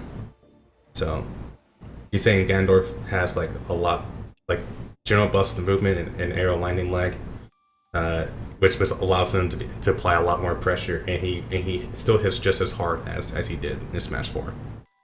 Yeah, Which it sounds good. It Sounds good. sounds yeah. like aggro Ganon. Hello, Fox Ganon. Awesome. Can't wait till Ganon becomes an actual top team. Wow, what a world that would be. I actually don't think he will, but if he is, that'd be great. I mean, Ganon side's apparently not going to be viable because you can mash out a side B now. It's kind of weird. But I mean, if he's comboing more, he's got more like safe options and faster. It could be pretty crazy again, but I guess we'll see what happens. It's one of those things. It's like that's a lot of changes right there. Pretty crazy. Yeah, I say that the biggest one is actually just his movement. He's saying down B is instant now, which is like okay. Yeah. I mean, it maybe a good punish tool in that case, although it kind of already was in Smash 4. Yeah, I mean, it kills now, and it's instant. If he's talking like, it depends, I guess, on what level of instant he's talking. But if we're thinking like Ganondorf's dash attack level instant, then that could actually be insane. Yeah. Because as is, Ganondorf like didn't have a whole lot of options for kind of like hitting you really quickly, the neutral in a safe way that like set you up for more combos. Yeah. This doesn't sound like it's going to set you up for combos in the first place. It's a super cool option.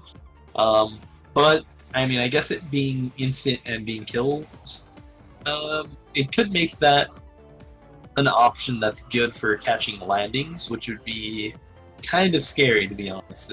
I mean, you're talking like Ganon hits you with a dash attack and it doesn't kill, but he's now trying to follow you on the landing and move speed is better.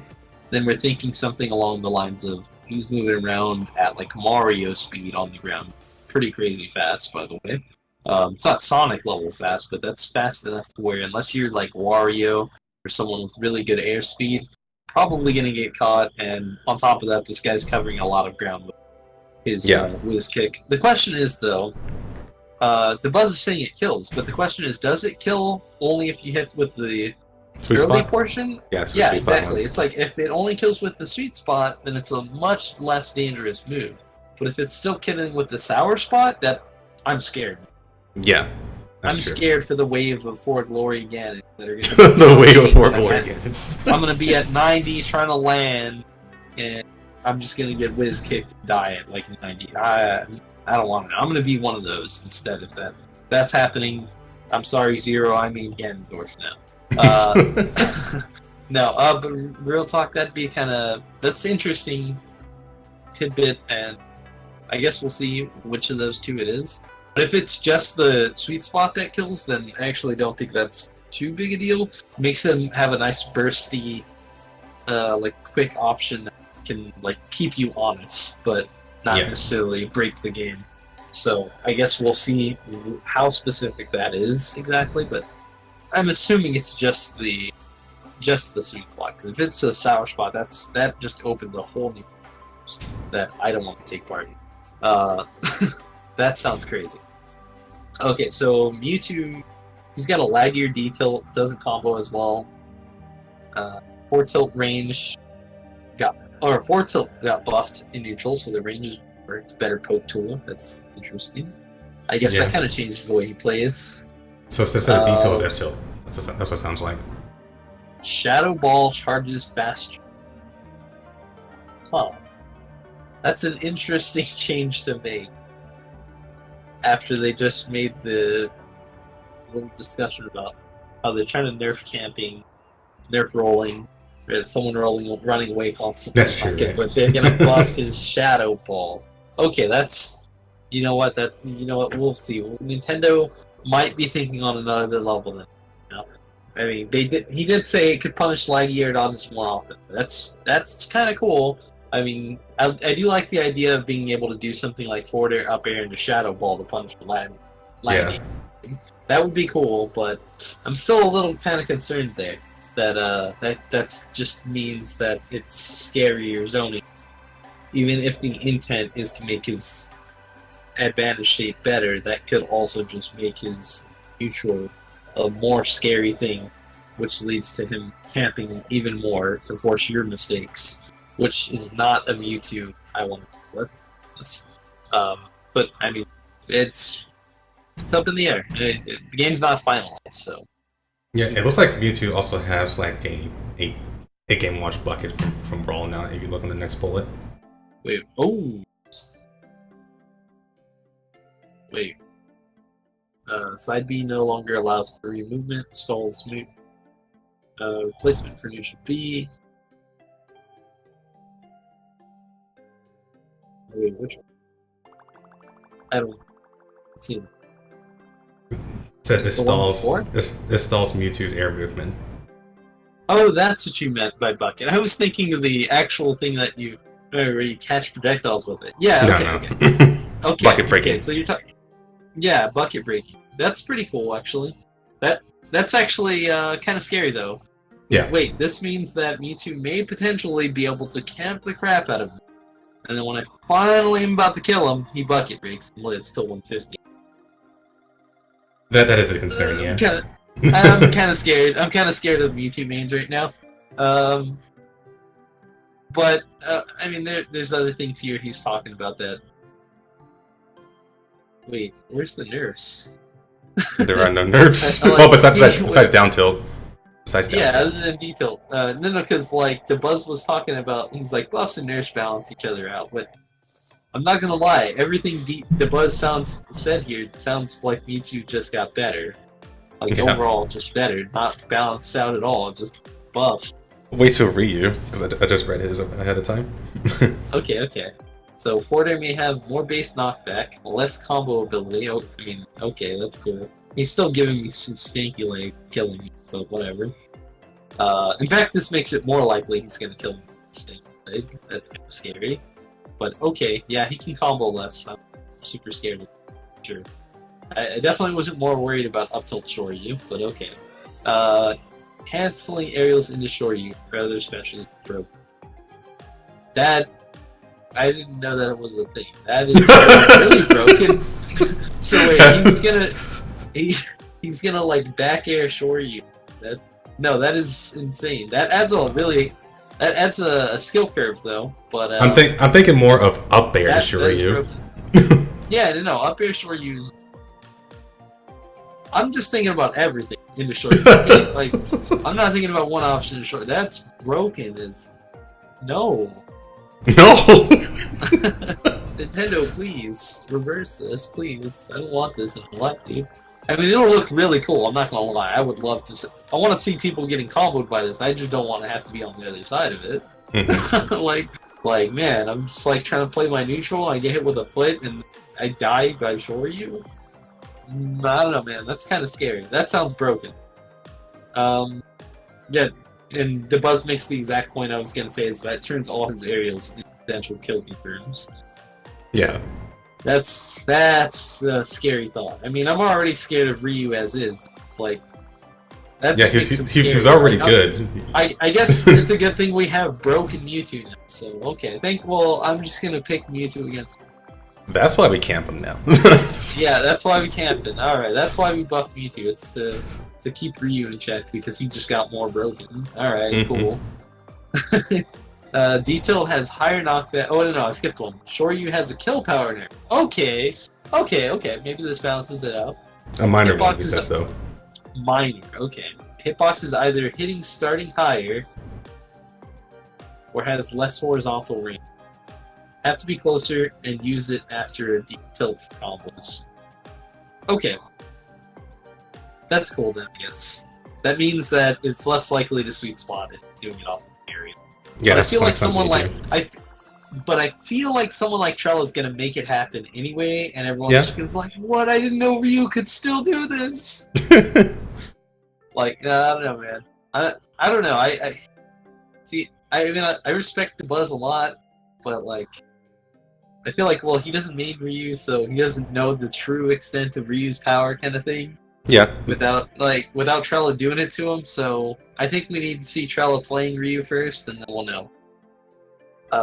And probably like other top Ryus, Mr. R. What's his name? Dark. What's his name? Is Dark something? Darkshad? Darkshad. Yeah, that's the guy. We need Darkshad playing. So we'll see some top level Ryu and Smash U, and then I can say. But right now, it still sounds like he's going to be broken to me. I know the Buzz is like saying like, no, it's okay. He's getting this nerf here. It's not going to be too crazy, but it still sounds crazy. I'm picking Mewtwo. I'm going to cap him with new broken Shadow Ball, and my bucket breaking. He's going to Shoryuken me. I'm going to bucket break it because why not? Why not? I'm about it. Okay, camping Mewtwo, get some rage, have an enraged Shadow Ball kill someone at 100. All right, sounds good. Good gameplay. Okay, so let's see. So big buffs, auto turning. Oh yeah! Oh my god, this part is broken. I forgot about the auto turning thing. So yeah. Ryu now automatically turns around, and this means he can just forward smash towards the ledge, and if you get up rolled, you're dead. Yeah. Because you're holding towards stage, and Ryu is now kicking you in the other direction. He can also just detail in place to cover a regular getup, and you rolled behind him, turned around, and he hits you with detail, and you get short, and now you're dead. So I'm super scared of Ryu if I'm on the ledge right now. That's broken. That also means he's killing four Glory Scubs constantly with all of his options, because you're gonna see like 30 rolls. He's not gonna read any of them. He's pressing buttons and you're dead. Alright. I'm looking forward to it. I'll see you in full glory, Ryu, the young roll killer. The funny part is they did that as a quality of life buff, just so that people can. I know, and yet it's a hard counter to the young for glory roll. Yeah. Wow, that's insane. Here you go. Is it kind of hard to put your heart and soul and your essence into reading that roll? Well, that's okay. Just play Ryu. You got it. Just play Ryu. It's okay. You'll get it. You want to skip Inkling? Actually, it doesn't stop from rolling. Yeah, I mean, if you want to. I'm not super hyped about it. Yeah, the ink mechanic sounds neat, but yeah. Yeah, just note that Inkling is considered to be good by a lot of people. Yeah. So Mega Man. Okay, so Mega Man. Okay, so he's got longer range lemons. Alright. Welcome to Marth. Except even more zoning. It's like, basically, it's like Marth zoning you with forward and roll, but double the range. Alright. Sounds fun. Forward air kills now. So the flame sword kills. Yes, it kills. It kills now. Which is good because it means yeah, it means he's no longer telegraph if he's trying to kill you or not now. So yeah, no, he can kill you. Do it. Yeah, it sounds like he's gonna be broken in some ways, but they did mention something I already see here. He doesn't have the Metal Blade footstool shenanigans. Yeah. But that was one of his best kill confirms too. The footstool thing. But yeah, so from all these notes, we're seeing Bear has a bigger hitbox, forward air kills, longer range lemons, Leaf Shield comes out faster, doesn't disappear on contact. Overall, this sounds like they're buffing his neutral really hard. And then S Smash. Because why not? It's just like they're buffing his neutral like crazy hard. I mean, it's cool. Good for Mega Man. Better neutrals. Pretty sick.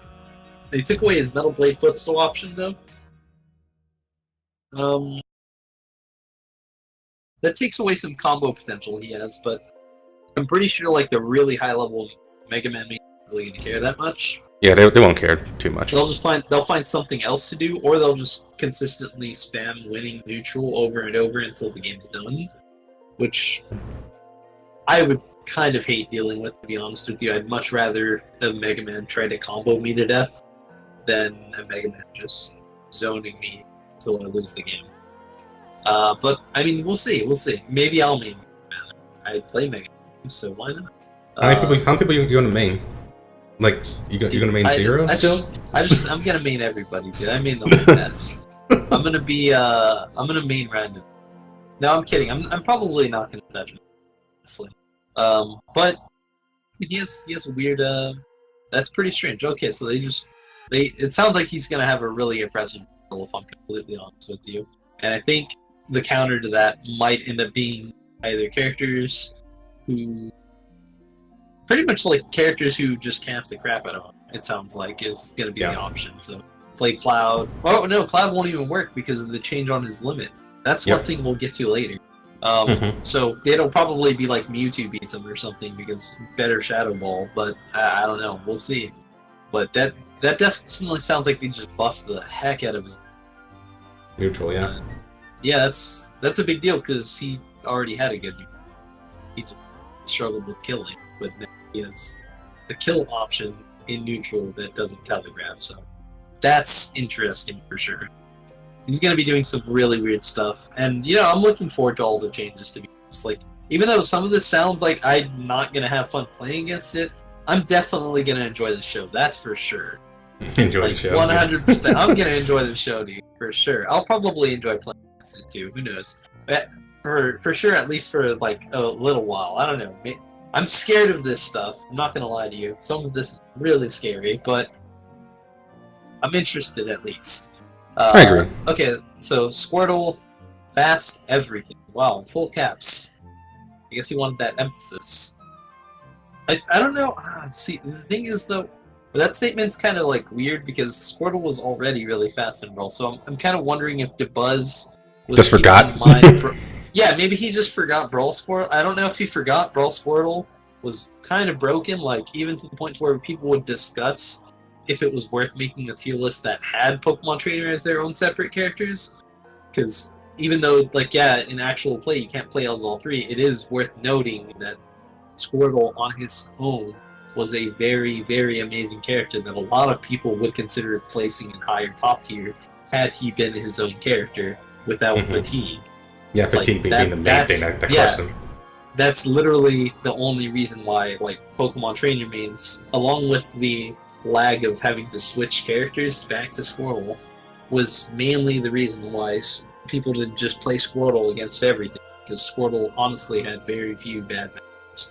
He lost to like Marth, Meta Knight, and like Snake, and that was pretty much it. He pooped on it. It's pretty crazy.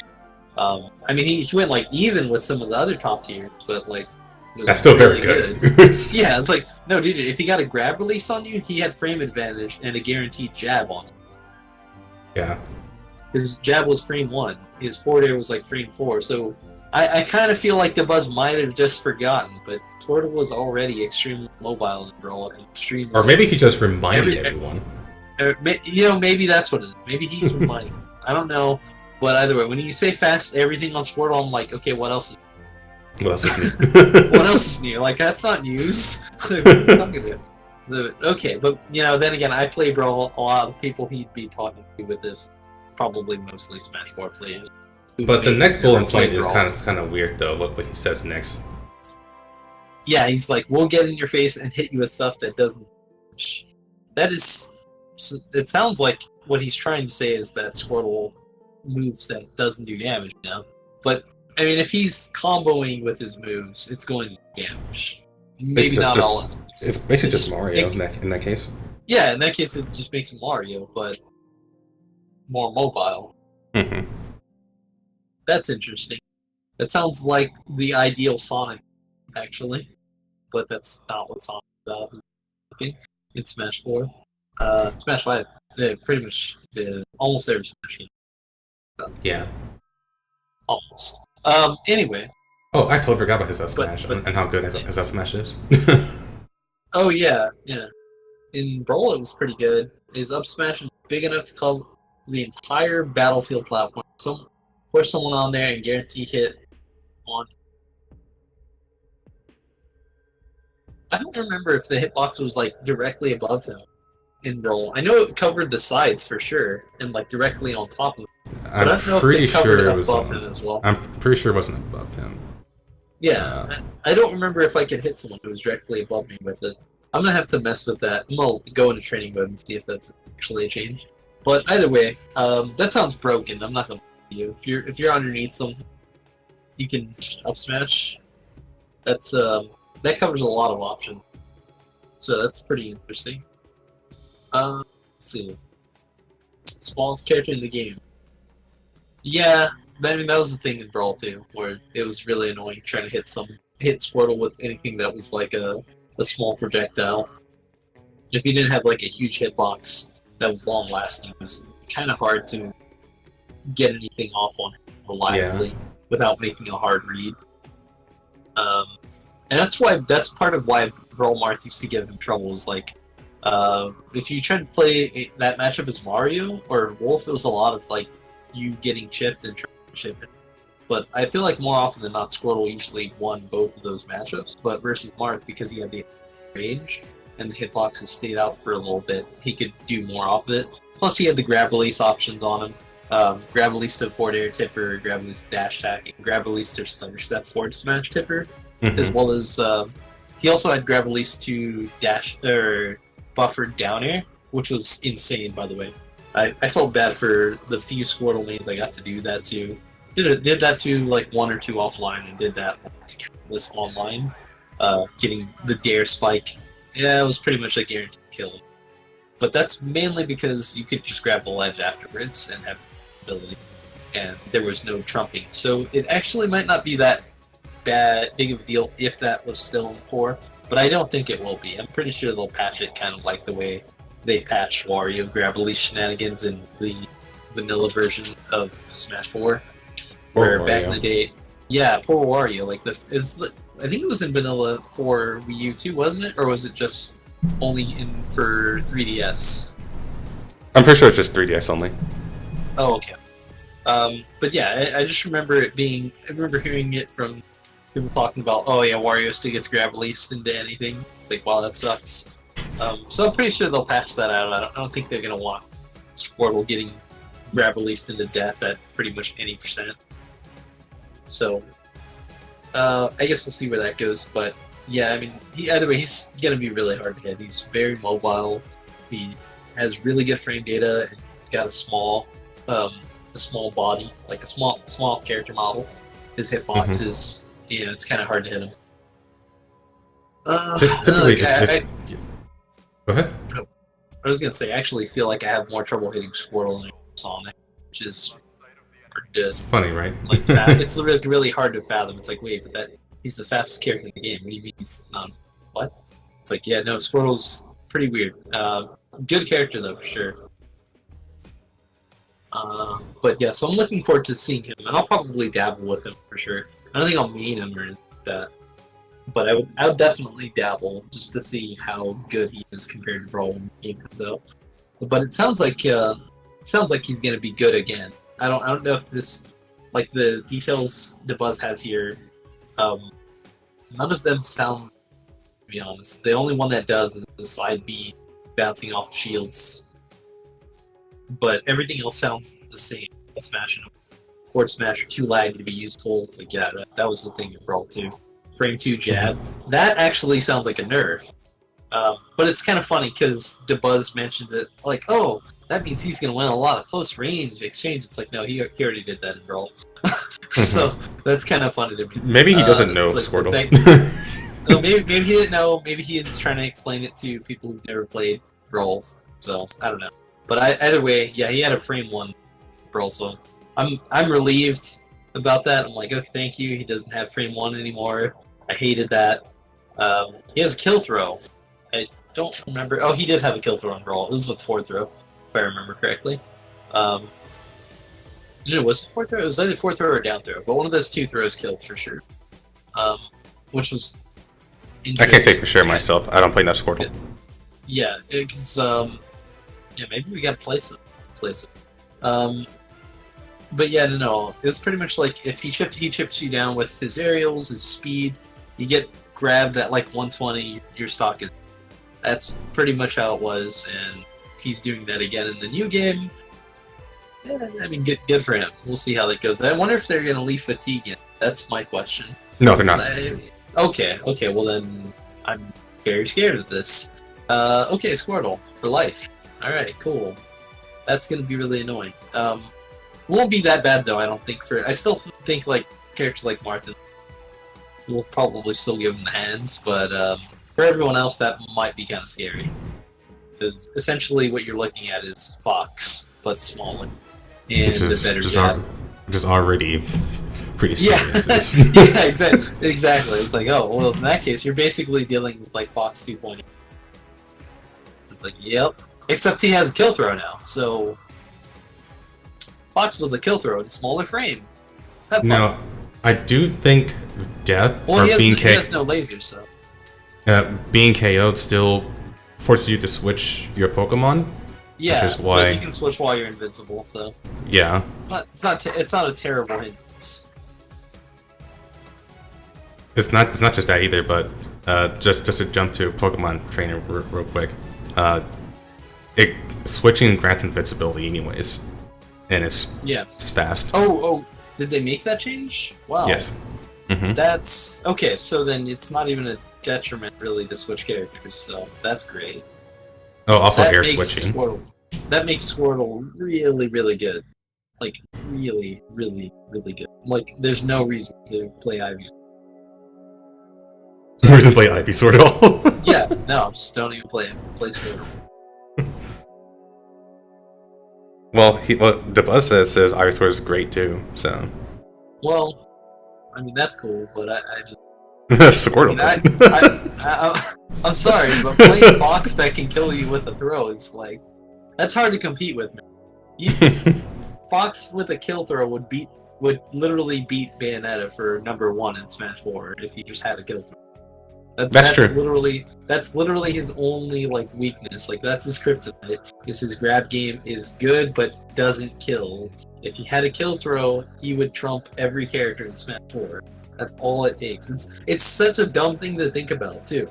When you actually sit down and think about it, that's the only thing he would need to be the best character in Smash 4. A kill throw.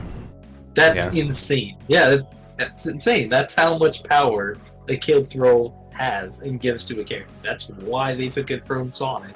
Because they were his neutrals... He had a great neutral and a kill throw. Like... having a kill throw on its own is really good, and it gives a lot of characters an edge, like Mewtwo and Ness. If you took away their kill throws, they would be not anywhere near as good of a character as they currently are. To be fair, though, toss that on the Fox. To be fair, Fox does have a 50-50 on his up throw, though. Yeah, he does, but it's still not a 100% you're dead. Yeah. You know, it's like it's like playing Russian roulette versus someone just having a gun with nothing but bullets in it, putting it to your head. You know, it's like, okay, well, do you want a chance to survive, or do you just want to die? Because one of these is scarier than the other. They're both going to probably kill you, but this one's guaranteed. You know, true. If he had a kill throw, I'm just scared. So, period. That's what I'm thinking right now. According to this tier list so far, if I were to make a tier list right now of the characters that have been shown, which is few, it would probably be Squirtle for #1 right now, and then like Ryu or Mew. But anyway, that's all speculation though right now. All I know is Squirtle is broken because he's got a kill throw, and it's old Squirtle, but he doesn't get fatigued, and he's got air switching, invincibility on switching, so whatever. Okay, so Ivysaur changes are huge, actually, if he's a good character now. Because back in the day, if you ever played Brawl, Ivysaur was god-awful. His bear was like his best option, but did no damage. All of his options did like either no damage, or where they were really slow, or their hitbox was too small. There's just too much wrong with the character. And then to top it off, his recovery was awful. Yeah, he had awful. a tether recovery that... It feels like half the time they didn't work. It was, he didn't even do anything. So bad. It was so bad. If someone grabbed the ledge before you, you couldn't tether. Which is like if someone grabs the ledge before Zero Suit in Brawl, she still grabs the ledge. Mm-hmm. For Ivysaur, if someone was on ledge and did that, he doesn't grab the ledge. He She. just died. That was it. Oh, Ivysaur's a girl now? Okay. Yeah. She.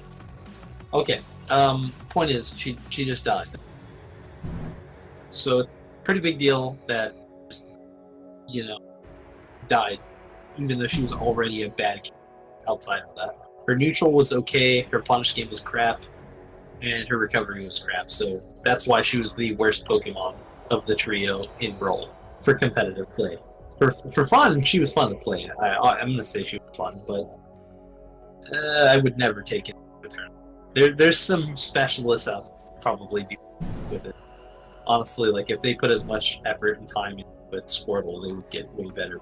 That's how it was. And so it's kind of cool to see that she's getting some buffs. Apparently, Bear's amazing for poking, will carry neutral really hard due to range. Damage, okay.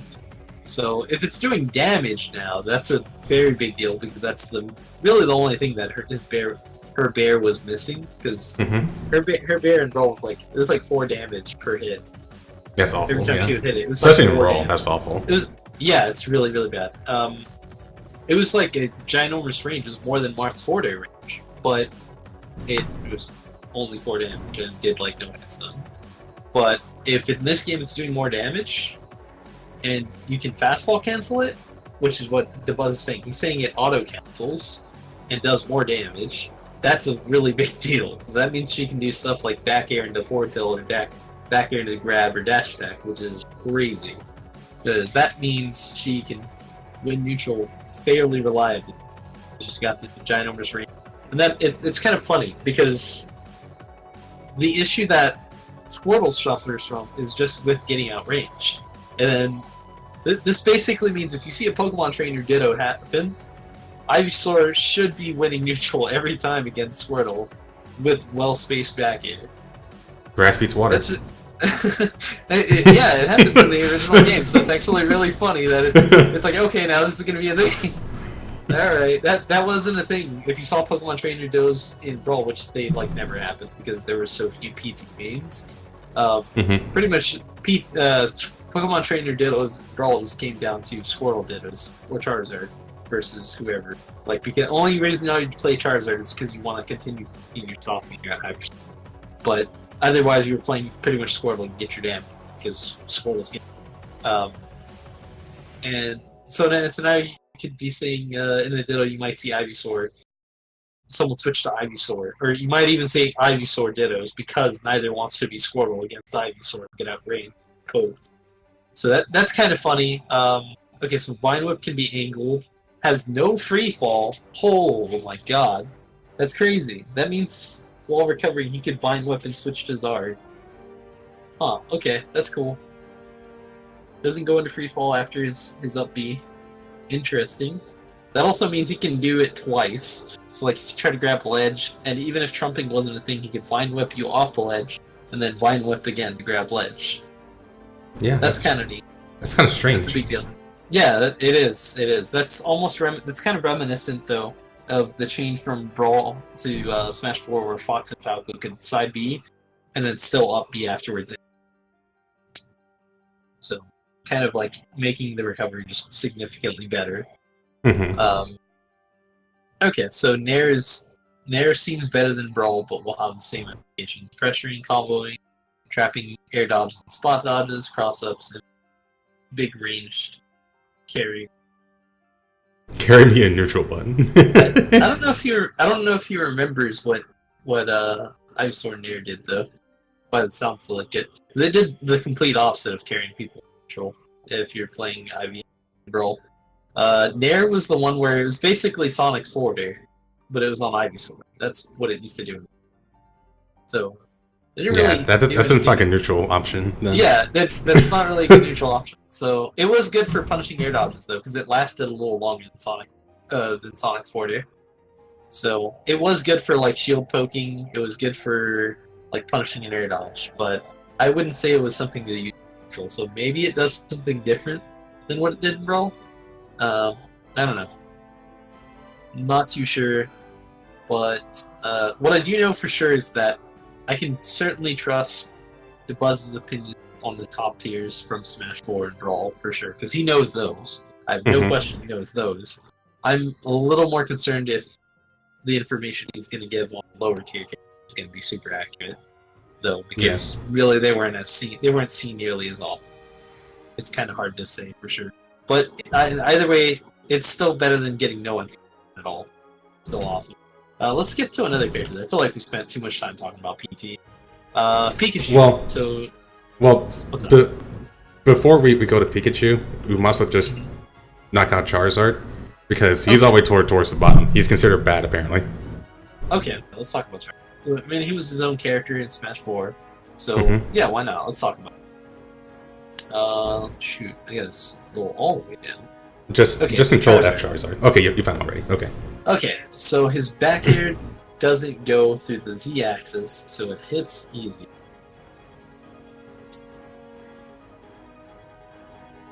Okay, that's interesting. So I guess. Okay, I see what you're saying now. I see what you're saying. Okay. Yeah, I get what he's saying. It's just like, huh, okay. That means it just hits more. It's more likely to hit. Yeah. Okay. Cool. Lost D throw combos. Okay. Yeah, that's hard nerf right there, dude. Yeah, that is a really hard nerf. Oof. This forward air doesn't auto cancel. What? Wow, those are some hard nerfs, dude. You can't like use one of his best options in neutral. All right.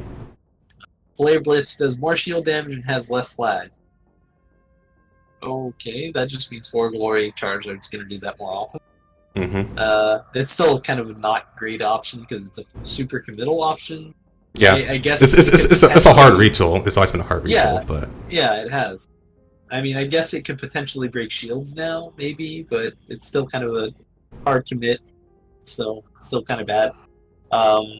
Lost Rock Smash. Okay, what did they replace? Question. Up Smash hits reliably. People don't fall out. Okay. It never really did that in the first place. That's kind of a buff, but it's like meh. It kind of did before, but honestly, not really. From the amount of Charizards I played so far. Like, yeah, I would say the ones that play him like super seriously, but for casual ones, yeah, probably. So I think it was more of a spacing thing before, but apparently now it hits even more reliably, so that's interesting. Okay, his giant head is always too far forward. Is still a hurt box. Oof. Okay, so in other words, his hurt box is still huge. But when he grabs his ledge, his head doesn't poke out. That's good. Okay, that is kind of cool.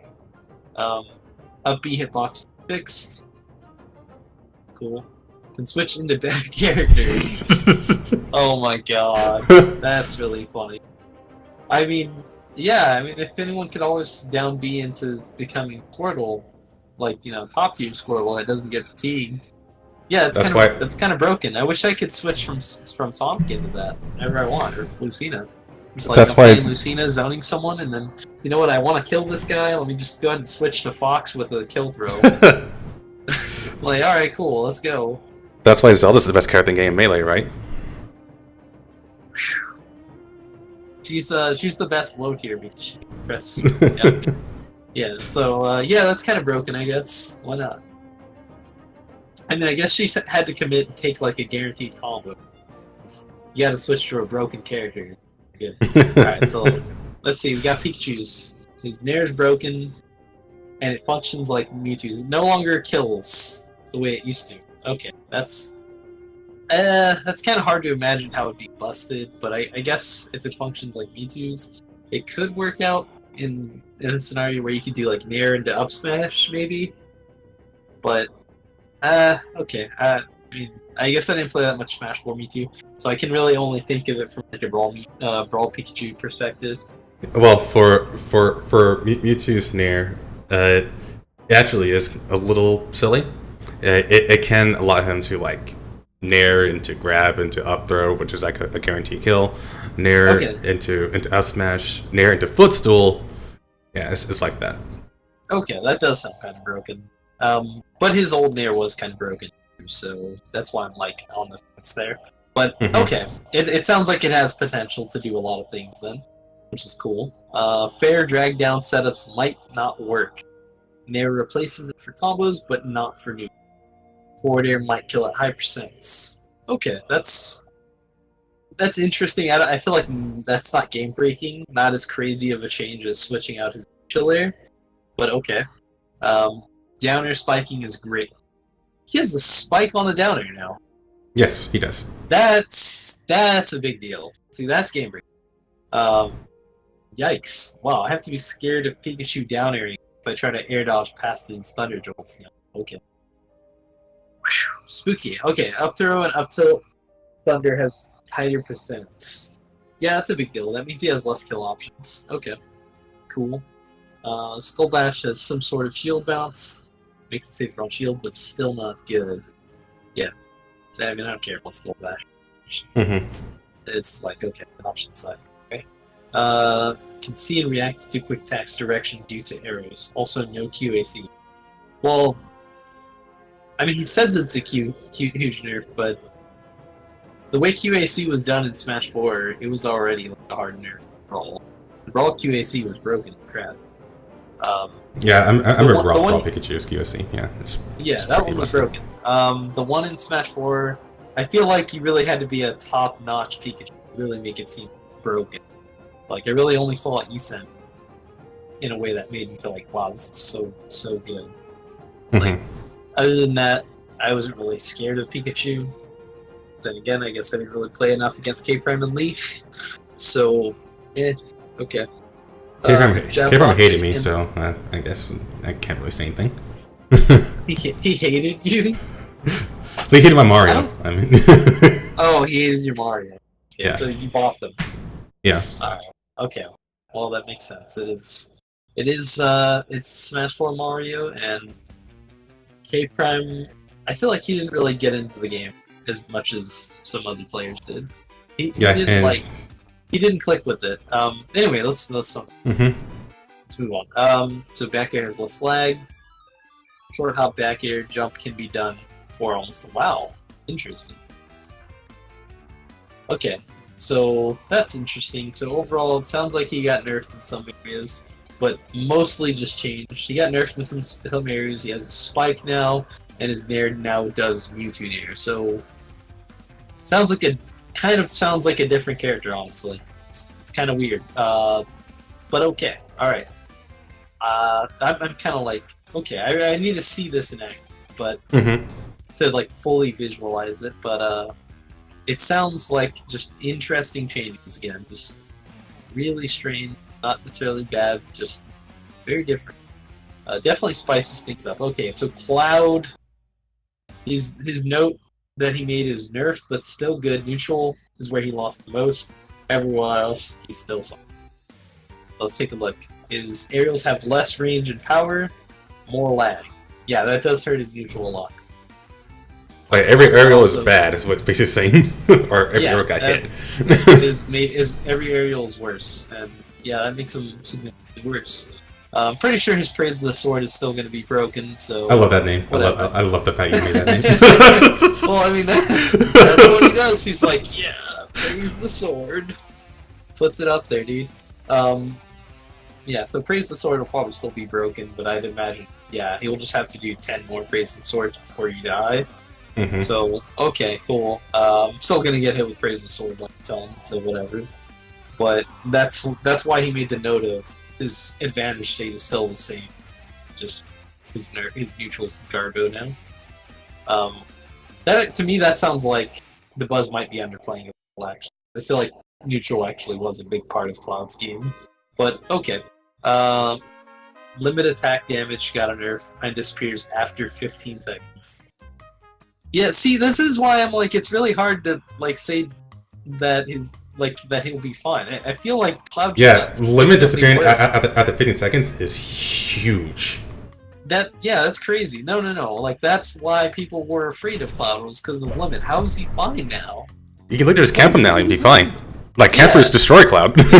Yeah, just camp him. Wait, just pick Mewtwo now. What? Okay, you know what? Let's move past this. Apparently, okay. He has a real sweet spot and auto snap. Oh, okay. That's why he thinks Cloud's good. Okay, well, Cloud has a better recovery. Neutral is booty. and he loses limit whatever he wants, but his recovery is better, so it's all good. No, I still think he got nerfed. Pretty hard, yeah. Yeah, I feel like he's done. His goose is cooked, but you know what? Maybe I'll be wrong with the game. Mid-tier, maybe. Yeah, maybe mid-tier. I feel like he got nerfed to the ground. The buzz is making it sound like still tops. I feel like he got nerfed to the ground then. But whatever, praising the sword, I guess. So Mario, Mario up B kills them. Wait, like from anywhere? That's kind of vague, but I'm just gonna assume he means from anywhere, and that sounds dumb. That means I'm Mario's shield. I'm going to assume, as a Mario main, I'm going to assume like the fact, like the whole ladder combo up air, up B. Okay, yeah. If it's like that, then I'm okay with that. That's fine. But yeah, and now it won't need rage. So that's still scary. That's still really scary. But I mean, you can kind of SDI out of that combo. So, I'm fine with it, I think. Okay, so down throw, up tilt doesn't combo, but he still has down throw. Wait, that's whatever. Comboing off of D throw at Loption. You doing like up air? I'm gonna assume that because if down throw up tilt doesn't combo, it means he's getting bounced up higher. So oh, you know what? That would make sense. That's probably what it is. Yeah, it's more likely that down throw just bounces higher. That would make sense. That's like reminiscent of Brawl down throw. Yeah, exactly. Because in Brawl, if you down throw, you couldn't really up tilt unless it was just the top of your up tilt. And assuming it's still caught in hit stun, I'll just back air. So Fireballs got buffed. Okay, so Thank we you. really are playing Brawl Mario. Okay. Can't air dodge down air. Yeah, that's because he's got directional air dodge, so that kind of goes without saying. Or maybe they mean like the landing the last maybe air hit dodge is of down air. Okay. Yeah, maybe that's what he meant. Okay, that would make more sense. But I mean, it's a directional air dodge, so you should still be able to do it as long as you read where he's going down air. Well, see, the thing is about Mario's down air in Smash 4 is that the very last hit it doesn't combo into like the rest of the hits. So you can always air dodge it or up B out of it. I'm assuming what he's saying is that it just links all can't together. Air dodge in the middle. Okay, maybe that's what they can't just like air dodge mid down. Okay, that would make sense. So basically untouched outside of up B killing. Okay, his aerial combo enters, kill, but probably lost single hit up B rage. Nonsense. Single hit. Okay, So basically, cool, Mario's the same, but Fireball's being buffed. Yeah, that's huge. And he didn't like play that up or anything. Just like, oh yeah, buffed. You know? Because basically you have Mario, you have Brawl Fireball back. Yeah, but it doesn't sound like it did because it just seemed like it just has more ground bounce. And it's like that's cool, but it's still like it still can't do anything out of a fireball though because if it's too much lag, then yeah. If it's too much lag, then yeah. I mean, you can still use that. It just means you're gonna guaranteed have to bounce the fireball before you can. Which means further away. You want to be further away with fireball, and then that makes fireball safe and better option, which is cool. It's like, okay, it's one more option. Doesn't break the game for you, but it's one more option. It's from a better position than you use it in. But Mario being the same basically makes him like Ryu from like Street Fighter 4. You know, like he was the same in that game too. So he's still good. So that's fine. Okay, that's fine. Okay, Pit. Arrows are a mix of Smash 4 and Brawl. Great for edge guard. Cool. Good for it. That's annoying, actually. I'm not looking forward to it. If you ever played against Brawl Pit, I did. I have. It's like a good one, like a really good one. Those arrows don't let you play the game. You play it in Smash 4, they're very... you can't do as much with them, and this is a complaint, actually, that Pit mains had when Smash 4 came out. A lot of them were like, dude, my arrow looping's gone, I don't have as much control with my arrows, I can't do as much as I want. Like a Mhm. really good pit was really annoying to play against because they could limit your options so hard off of just arrows, like Yeah. just arrows, and they could plank you with it too, which made it even more annoying. But I mean, the good ones didn't necessarily need to because they were good They're at more good. than just. Yeah, they didn't just rely on just the zoning part of his kit. They did a lot with his kit. And if you ever watched Earth play Brawl, that was an amazing pit. That's one. Another one I would say is Kira Flax. But like the top-notch pits weren't just zoning the entire time, but they could do it very well because Brawl pit was good. Mhm. And that's one thing that a lot of pits when they switched actually hated it. And a lot of them quit them. Not everyone did.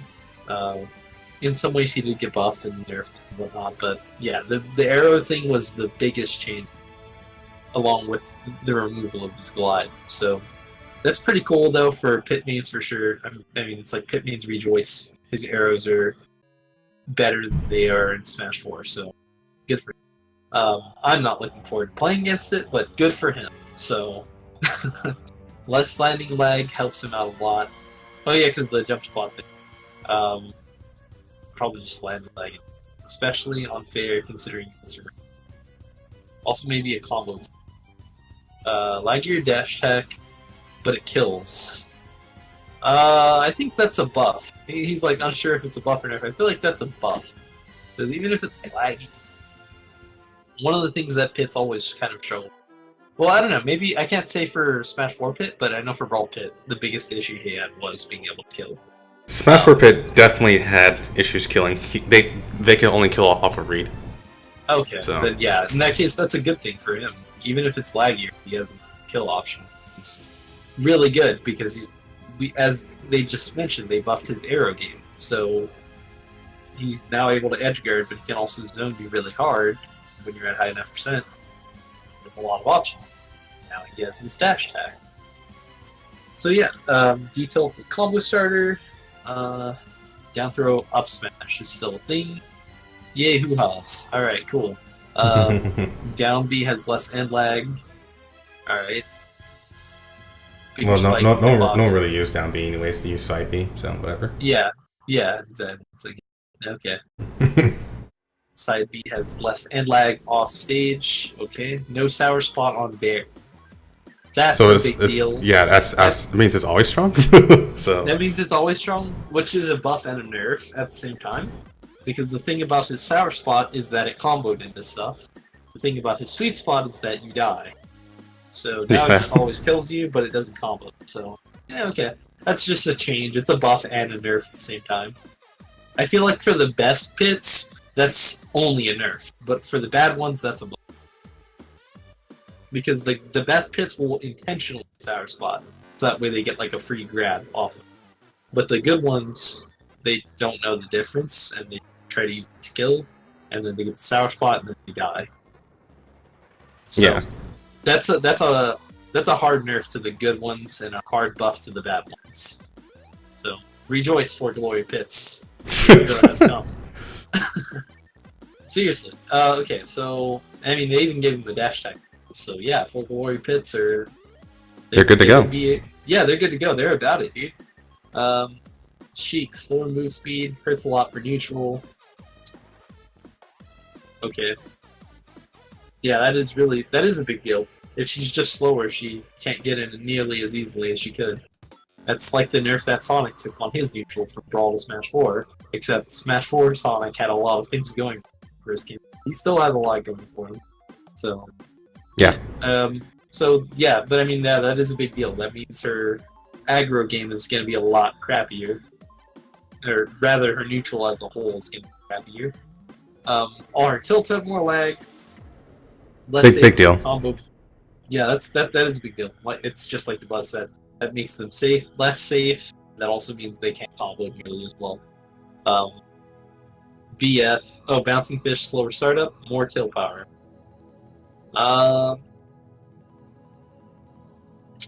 That's a big deal for when she has the advantage. That means that basically it's a double-edged sword to change it in that way. Because that means if she's going for a kill, she has more options for it. And if you're in a bad state, like she forward aired you, put you off stage, and wants to bouncing fish at you, you're probably gonna die if it hits. On the other hand, because it's slower startup, it also means it's a little less likely to hit.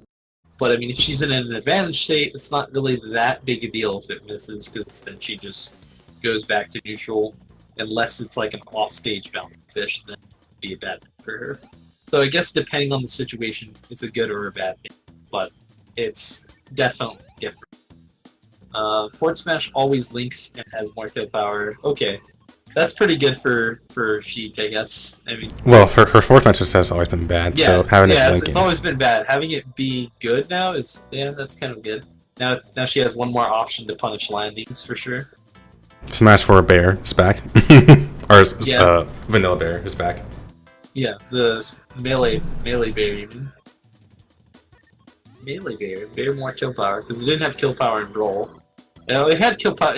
You're right. Vanilla Smash 4 had it. I think where it had a lot of kill power. Yeah. So yeah, bear has more kill power. So Vanilla 4 back here.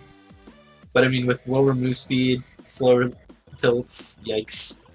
Aerial Needle Storm now has no lag, but I mean, it's still Aerial Needle Storm.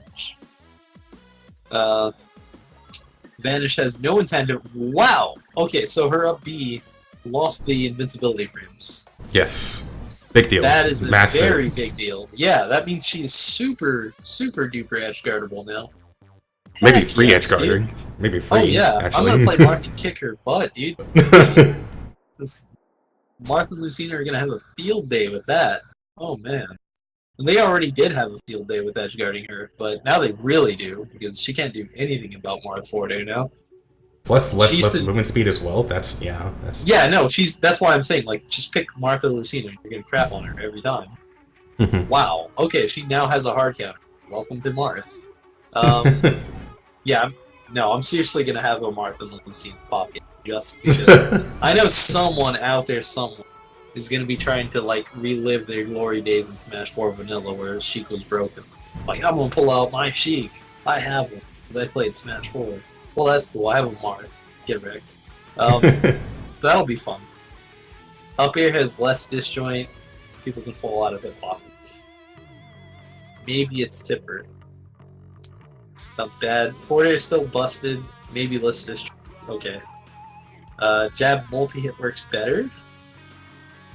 Okay, so yeah, overall, that sounds like a huge nerf, and she's probably gonna be garbage. We'll see. But yeah, I mean, it's kind of funny that, like, the Buzz mentions this, but, like, when we saw Zero play at the Invitational, she looked She pretty did good. Yeah, she looked good. He made it look really good, but this sounds like she's really god-awful, honestly. Yeah. But, I mean, I guess it's one of those things, it's like, you gotta play the game. Say for Yeah. sure. But, yeah, I'll say Zero made it look good. But this sounds like she's really awful versus characters with good distro and, like, solid edge guarding. Like, anyone who has a good neutral might poop on her. Okay, so Snake. I'm so excited about Snake. Your boy So, right here. My boy Snake. If there's any character that's new that I'm probably going to, in all honesty, it probably will be Snake. So, neutral, let me talk a little bit about Snake. So, Snake in Brawl, very heavy character, giant hitboxes, again, very heavy. He could grenade counter, which gave him a ton of tools against most of the casts. One of the biggest things that a lot of the casts struggled with in Brawl was versus Meta Knight's Tornado, and just the general amount of pressure Meta Knight could put on you. The problem that Snake ran into with Meta Knight was just getting edge guarded mainly, and that was pretty much it, is just getting edge guarded and land trapped. But for the neutral state, grenade counter was a very big deal, and so was his up tilt. Both of those options completely shut down Meta Knight's Tornado, unless Snake was trying to land, in which case they could kind of position a NATO to where they could hit his feet, but outside of that, NATO was almost useless versus Snake. Almost. It wasn't really. If Snake was trying to land, he could get a good NATO in there and get some, Snake tried to do something dumb like buffer a spot dodge, or he wasn't facing the right way to be able to pull off the grenade counter, then, bam. He had some good options there. But grenade counter, up tilt were amazing, and they kind of crapped on a lot of the cast. There was a lot of, in order to beat Snake, you had to be good at dealing with his grenades, while also being really good at edge guarding and land trapping. if you weren't good at those things, then Snake was going to body you every single time. It's I can attest to that. yeah, Snake, you had to be good at those things. It was very like, he was gonna win neutral a lot of the time, but if you made the most out of things when you won neutral the few times you did, then you stood a chance. And that's pretty much why characters who had good edge guarding and good combo game did really well versus Sonic went even with Snake-ish. Meta Knight went like 6-4. Marth went like even-ish, slightly in Marth's favor. But characters that didn't have super great combo game, or like were too light, or didn't win neutral well enough, they struggled a lot versus it. Someone like Jigglypuff got bodied. Mario was like 6-4. Some people would have said it was 7-3, but I feel like it was mainly people who were bad at edge guarding and ledge trapping. Whatever. Not 7-3 for sure. That's a It was different 6-4. discussion. That's 6-4 definitely sure. a discussion for a different day. But okay, so let me read what he had to say now. Now that I've had my little rant on. So Snake, his notes that he made, he says he's bodied by disadvantage mechanic. So yes, that's something that was in Brawl as well. And being in the disadvantage state is where he was at his worst by far. His neutral was good. His advantage state was really good. He was god awful in the disadvantage. It was so bad at it. His landing options were pretty trash. The only good landing option he had really was C4 and grenade reversing, and that only became viable when he went really high up to recover, which means more often than not he was going to have to go high up to recover. If he went for ledge, he's going to get ledge trapped.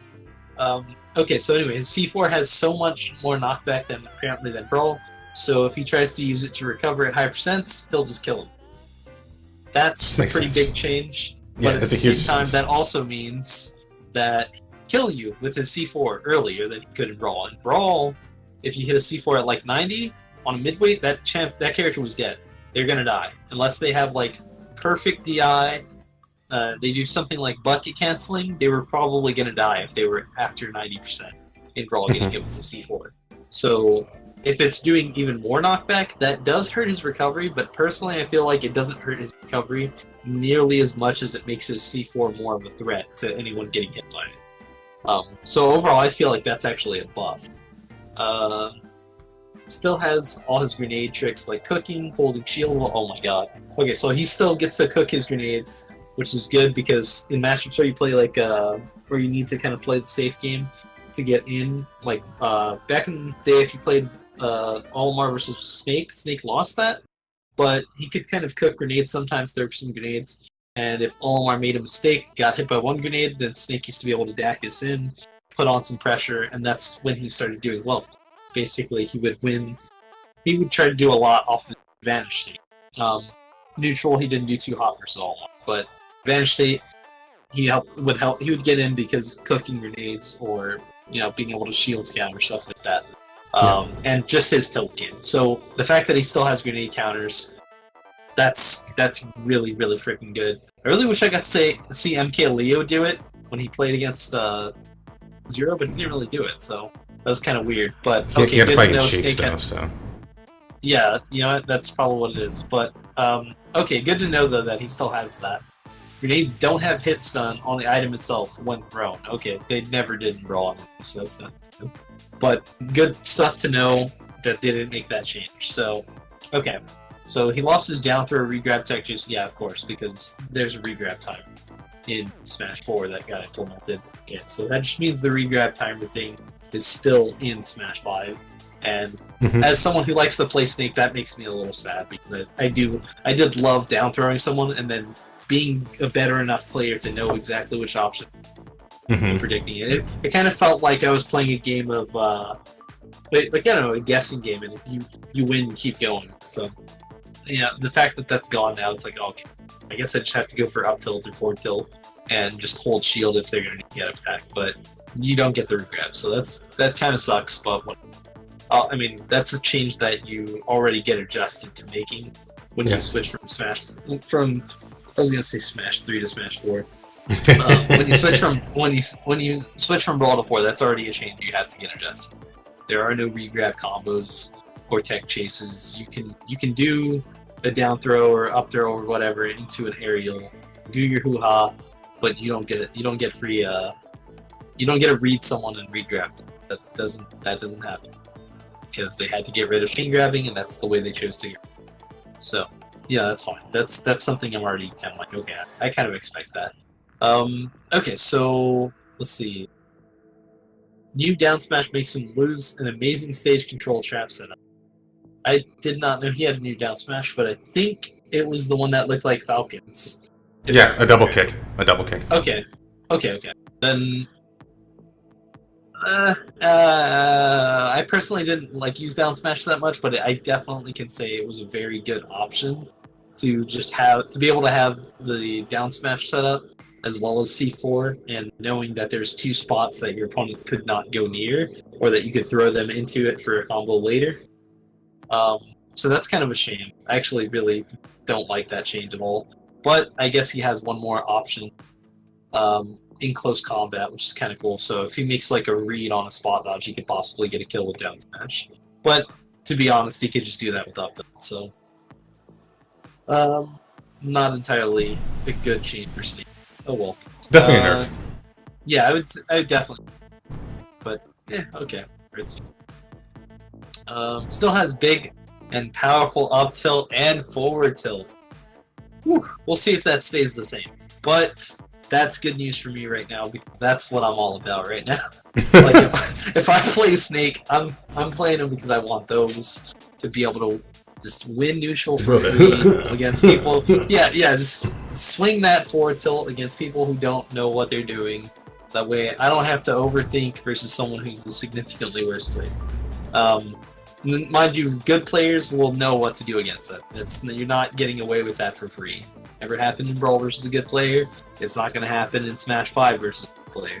Unless they like buff the shield stun to like 1,000,000 and can't do anything, but I don't think that's the case. So, okay, that's fine. That's cool. I like that a lot. That's still F tilt and jab seem glitchy. People were falling out of it a lot. Assume that'll be fixed. Okay, that sounds actually bad then. But yeah, hopefully that gets fixed. We'll see what happens.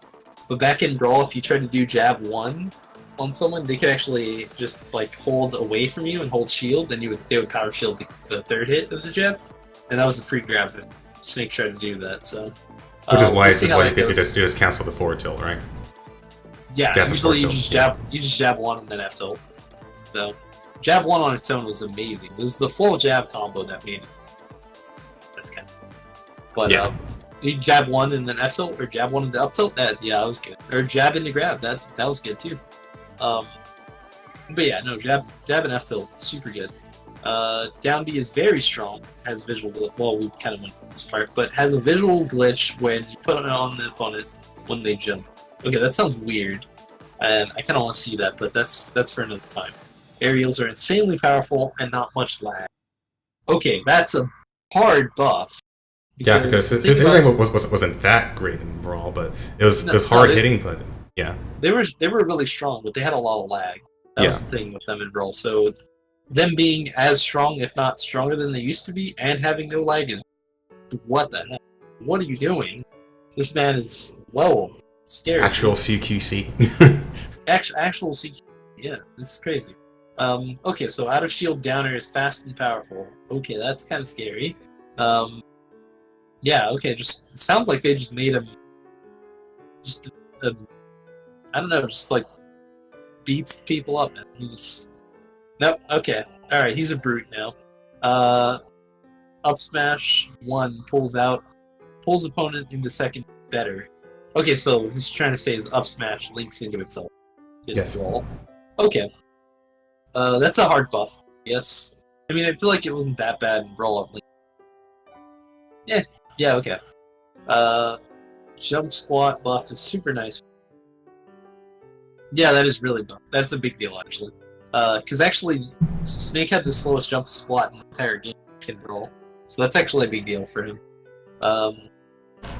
F smash safe on shield and whiff. Ooh, wow. That's a big change. Yeah, that's like the Brawl Meta Knight forward smash, where he used to it was 16 frame startup for Brawl Meta Knight's F smash, but it had 0 end lag, so he could just do it. Like the only time you can punish it is if you hit him before it got released. That means if he starts charging it, you just have to respect it. That's really, really broken though, because unlike Meta Knight, this move can kill at like 50. Yeah. That's really dumb. So I'm not sure if what he means by that, but that's really scary. Yeah, that sounds like he's going to be really good. Is there any other characters you want to talk about? I feel like we've been going at it for quite a while, so kind of want to wrap it up. okay. Is there maybe one more character you want to talk about? Let me look at the list real quick. You know what? Why not Sonic? Okay, let's talk about Sonic. Let's scroll on down the garbage tier characters. Okay, Sonic still has side B bounce invincibility. So when they say the bounce, they mean the release. So from Brawl, he used to have invincibility on frame 4 through 6 of release out of spin dash. So not while he's charging, after he starts jumping initially from it, for 3 frames he was invincible, frames 4, 5, and 6. But it wasn't really true invincibility, I guess. It was like really high priority. It was weird. I don't know. I guess it was invincible, but whatever. It's weird. It's basically he was invincible, but he also had high priority after the invincibility end. So he could beat like grounded moves with it too, which was weird.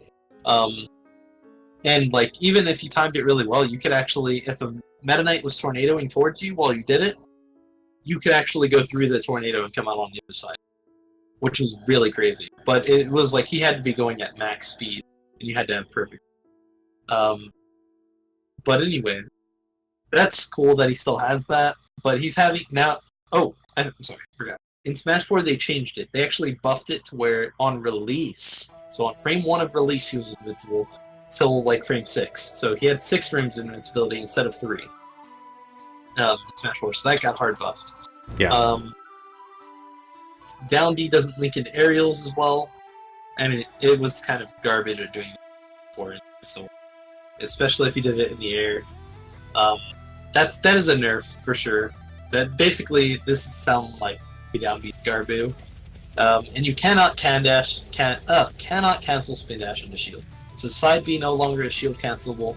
That's actually a huge deal for us Sonic mains, because a big thing we used to do was side B shield canceling to kind of mind game our opponent. We would kind of like, we would start charging up side B, and if they tried to commit to throwing out an aerial to punish us for doing it, then we could either choose to try to release it early enough to where we could invincible through their hit and hit them, or we could shield cancel and then go for an out of shield aerial or a grab. And basically it just added a whole lot of level of mind games, plus you could kind of like stop yourself whenever you were mid-run to do a spin dash shield cancel and just stop outside people's ranges, just on the fly, which was really cool. But now you're not going to be able to do that. So that's a pretty big deal. And it's funny, the boss makes a big note. He's like, this alone might make a lot of mains drop him. He's actually right. Yeah, like, that's probably true if I was to say that.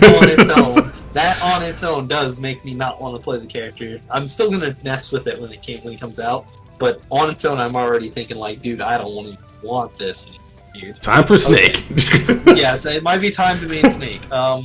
Spin dash stops when touching shields, so I don't get to chip people's shield either. Oh, okay. My Sonic NATO is so here's gone. the thing about that. I need to say about that.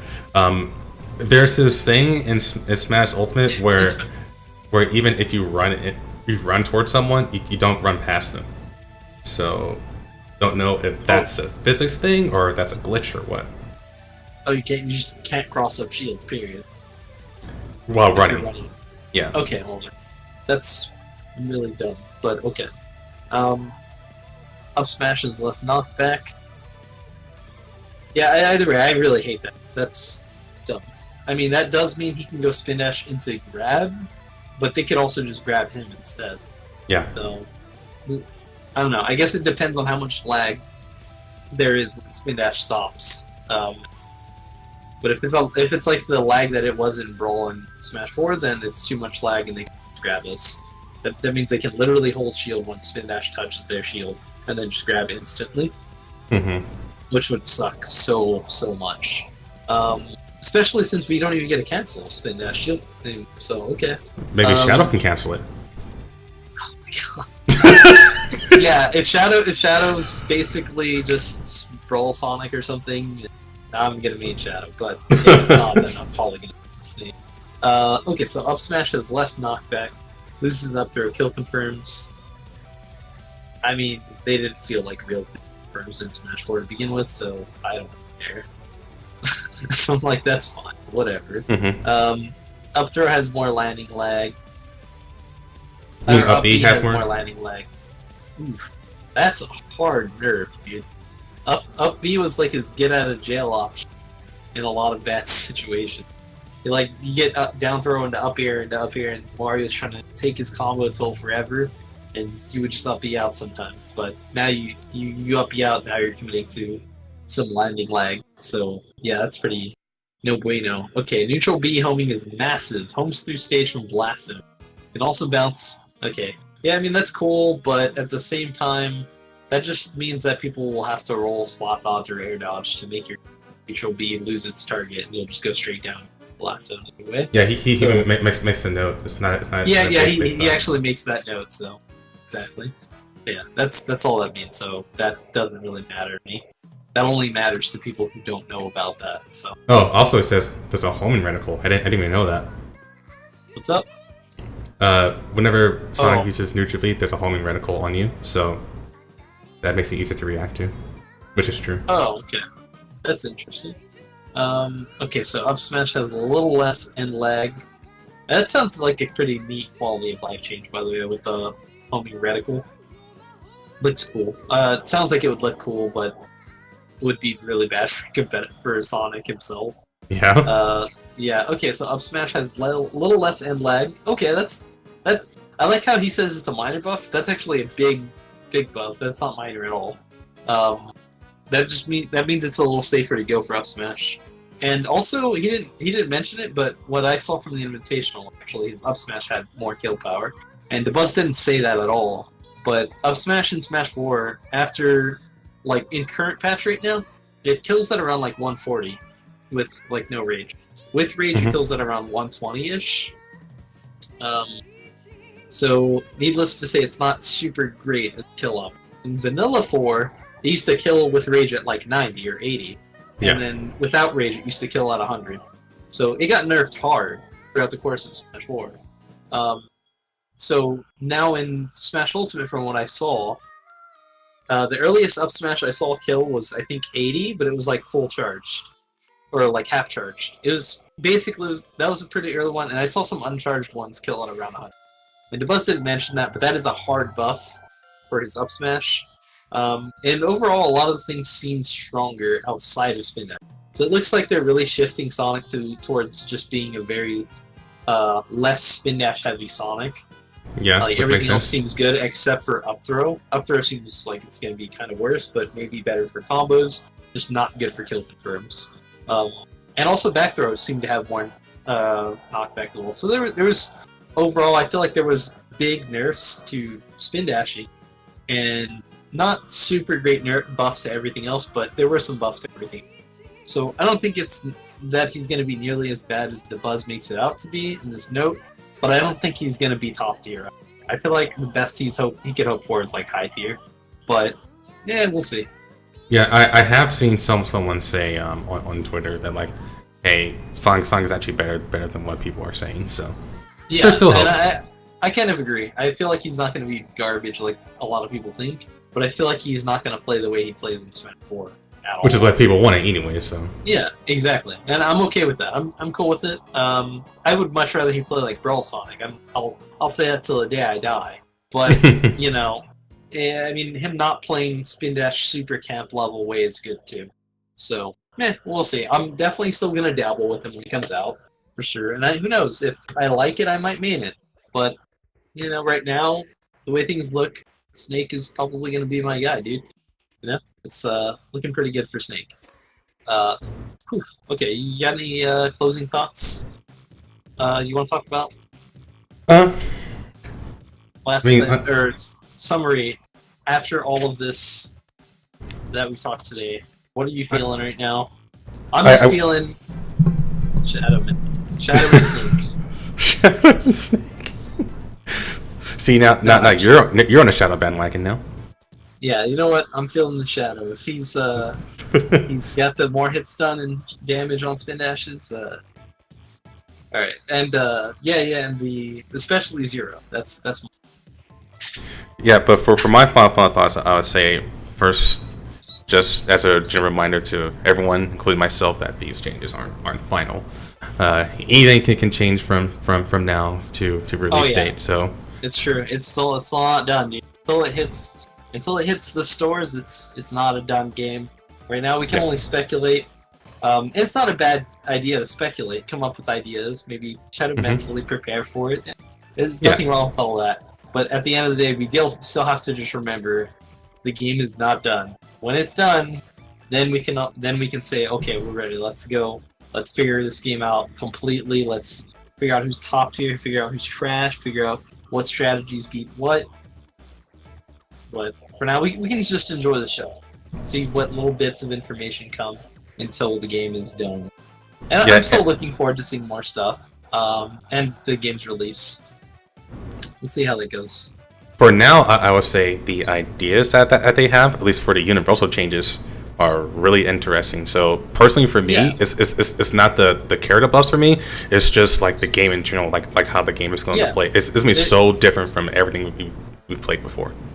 That's what it sounds like for sure. It sounds like they're taking it in a good direction. I'm looking forward to it. I'm a little hopeful for it. So, but I mean, we'll see. We still got like 4 more months. So, yeah, we'll see. So those are my closing thoughts. What about you? All right, man. Well, it's been good chatting with you. Hope you guys all enjoyed the podcast. We go ahead and head on out. You might. All right. See you later here. All right. Take care. And I am going to find someone to host. Hope you guys enjoyed. I'll make a highlight of this later on.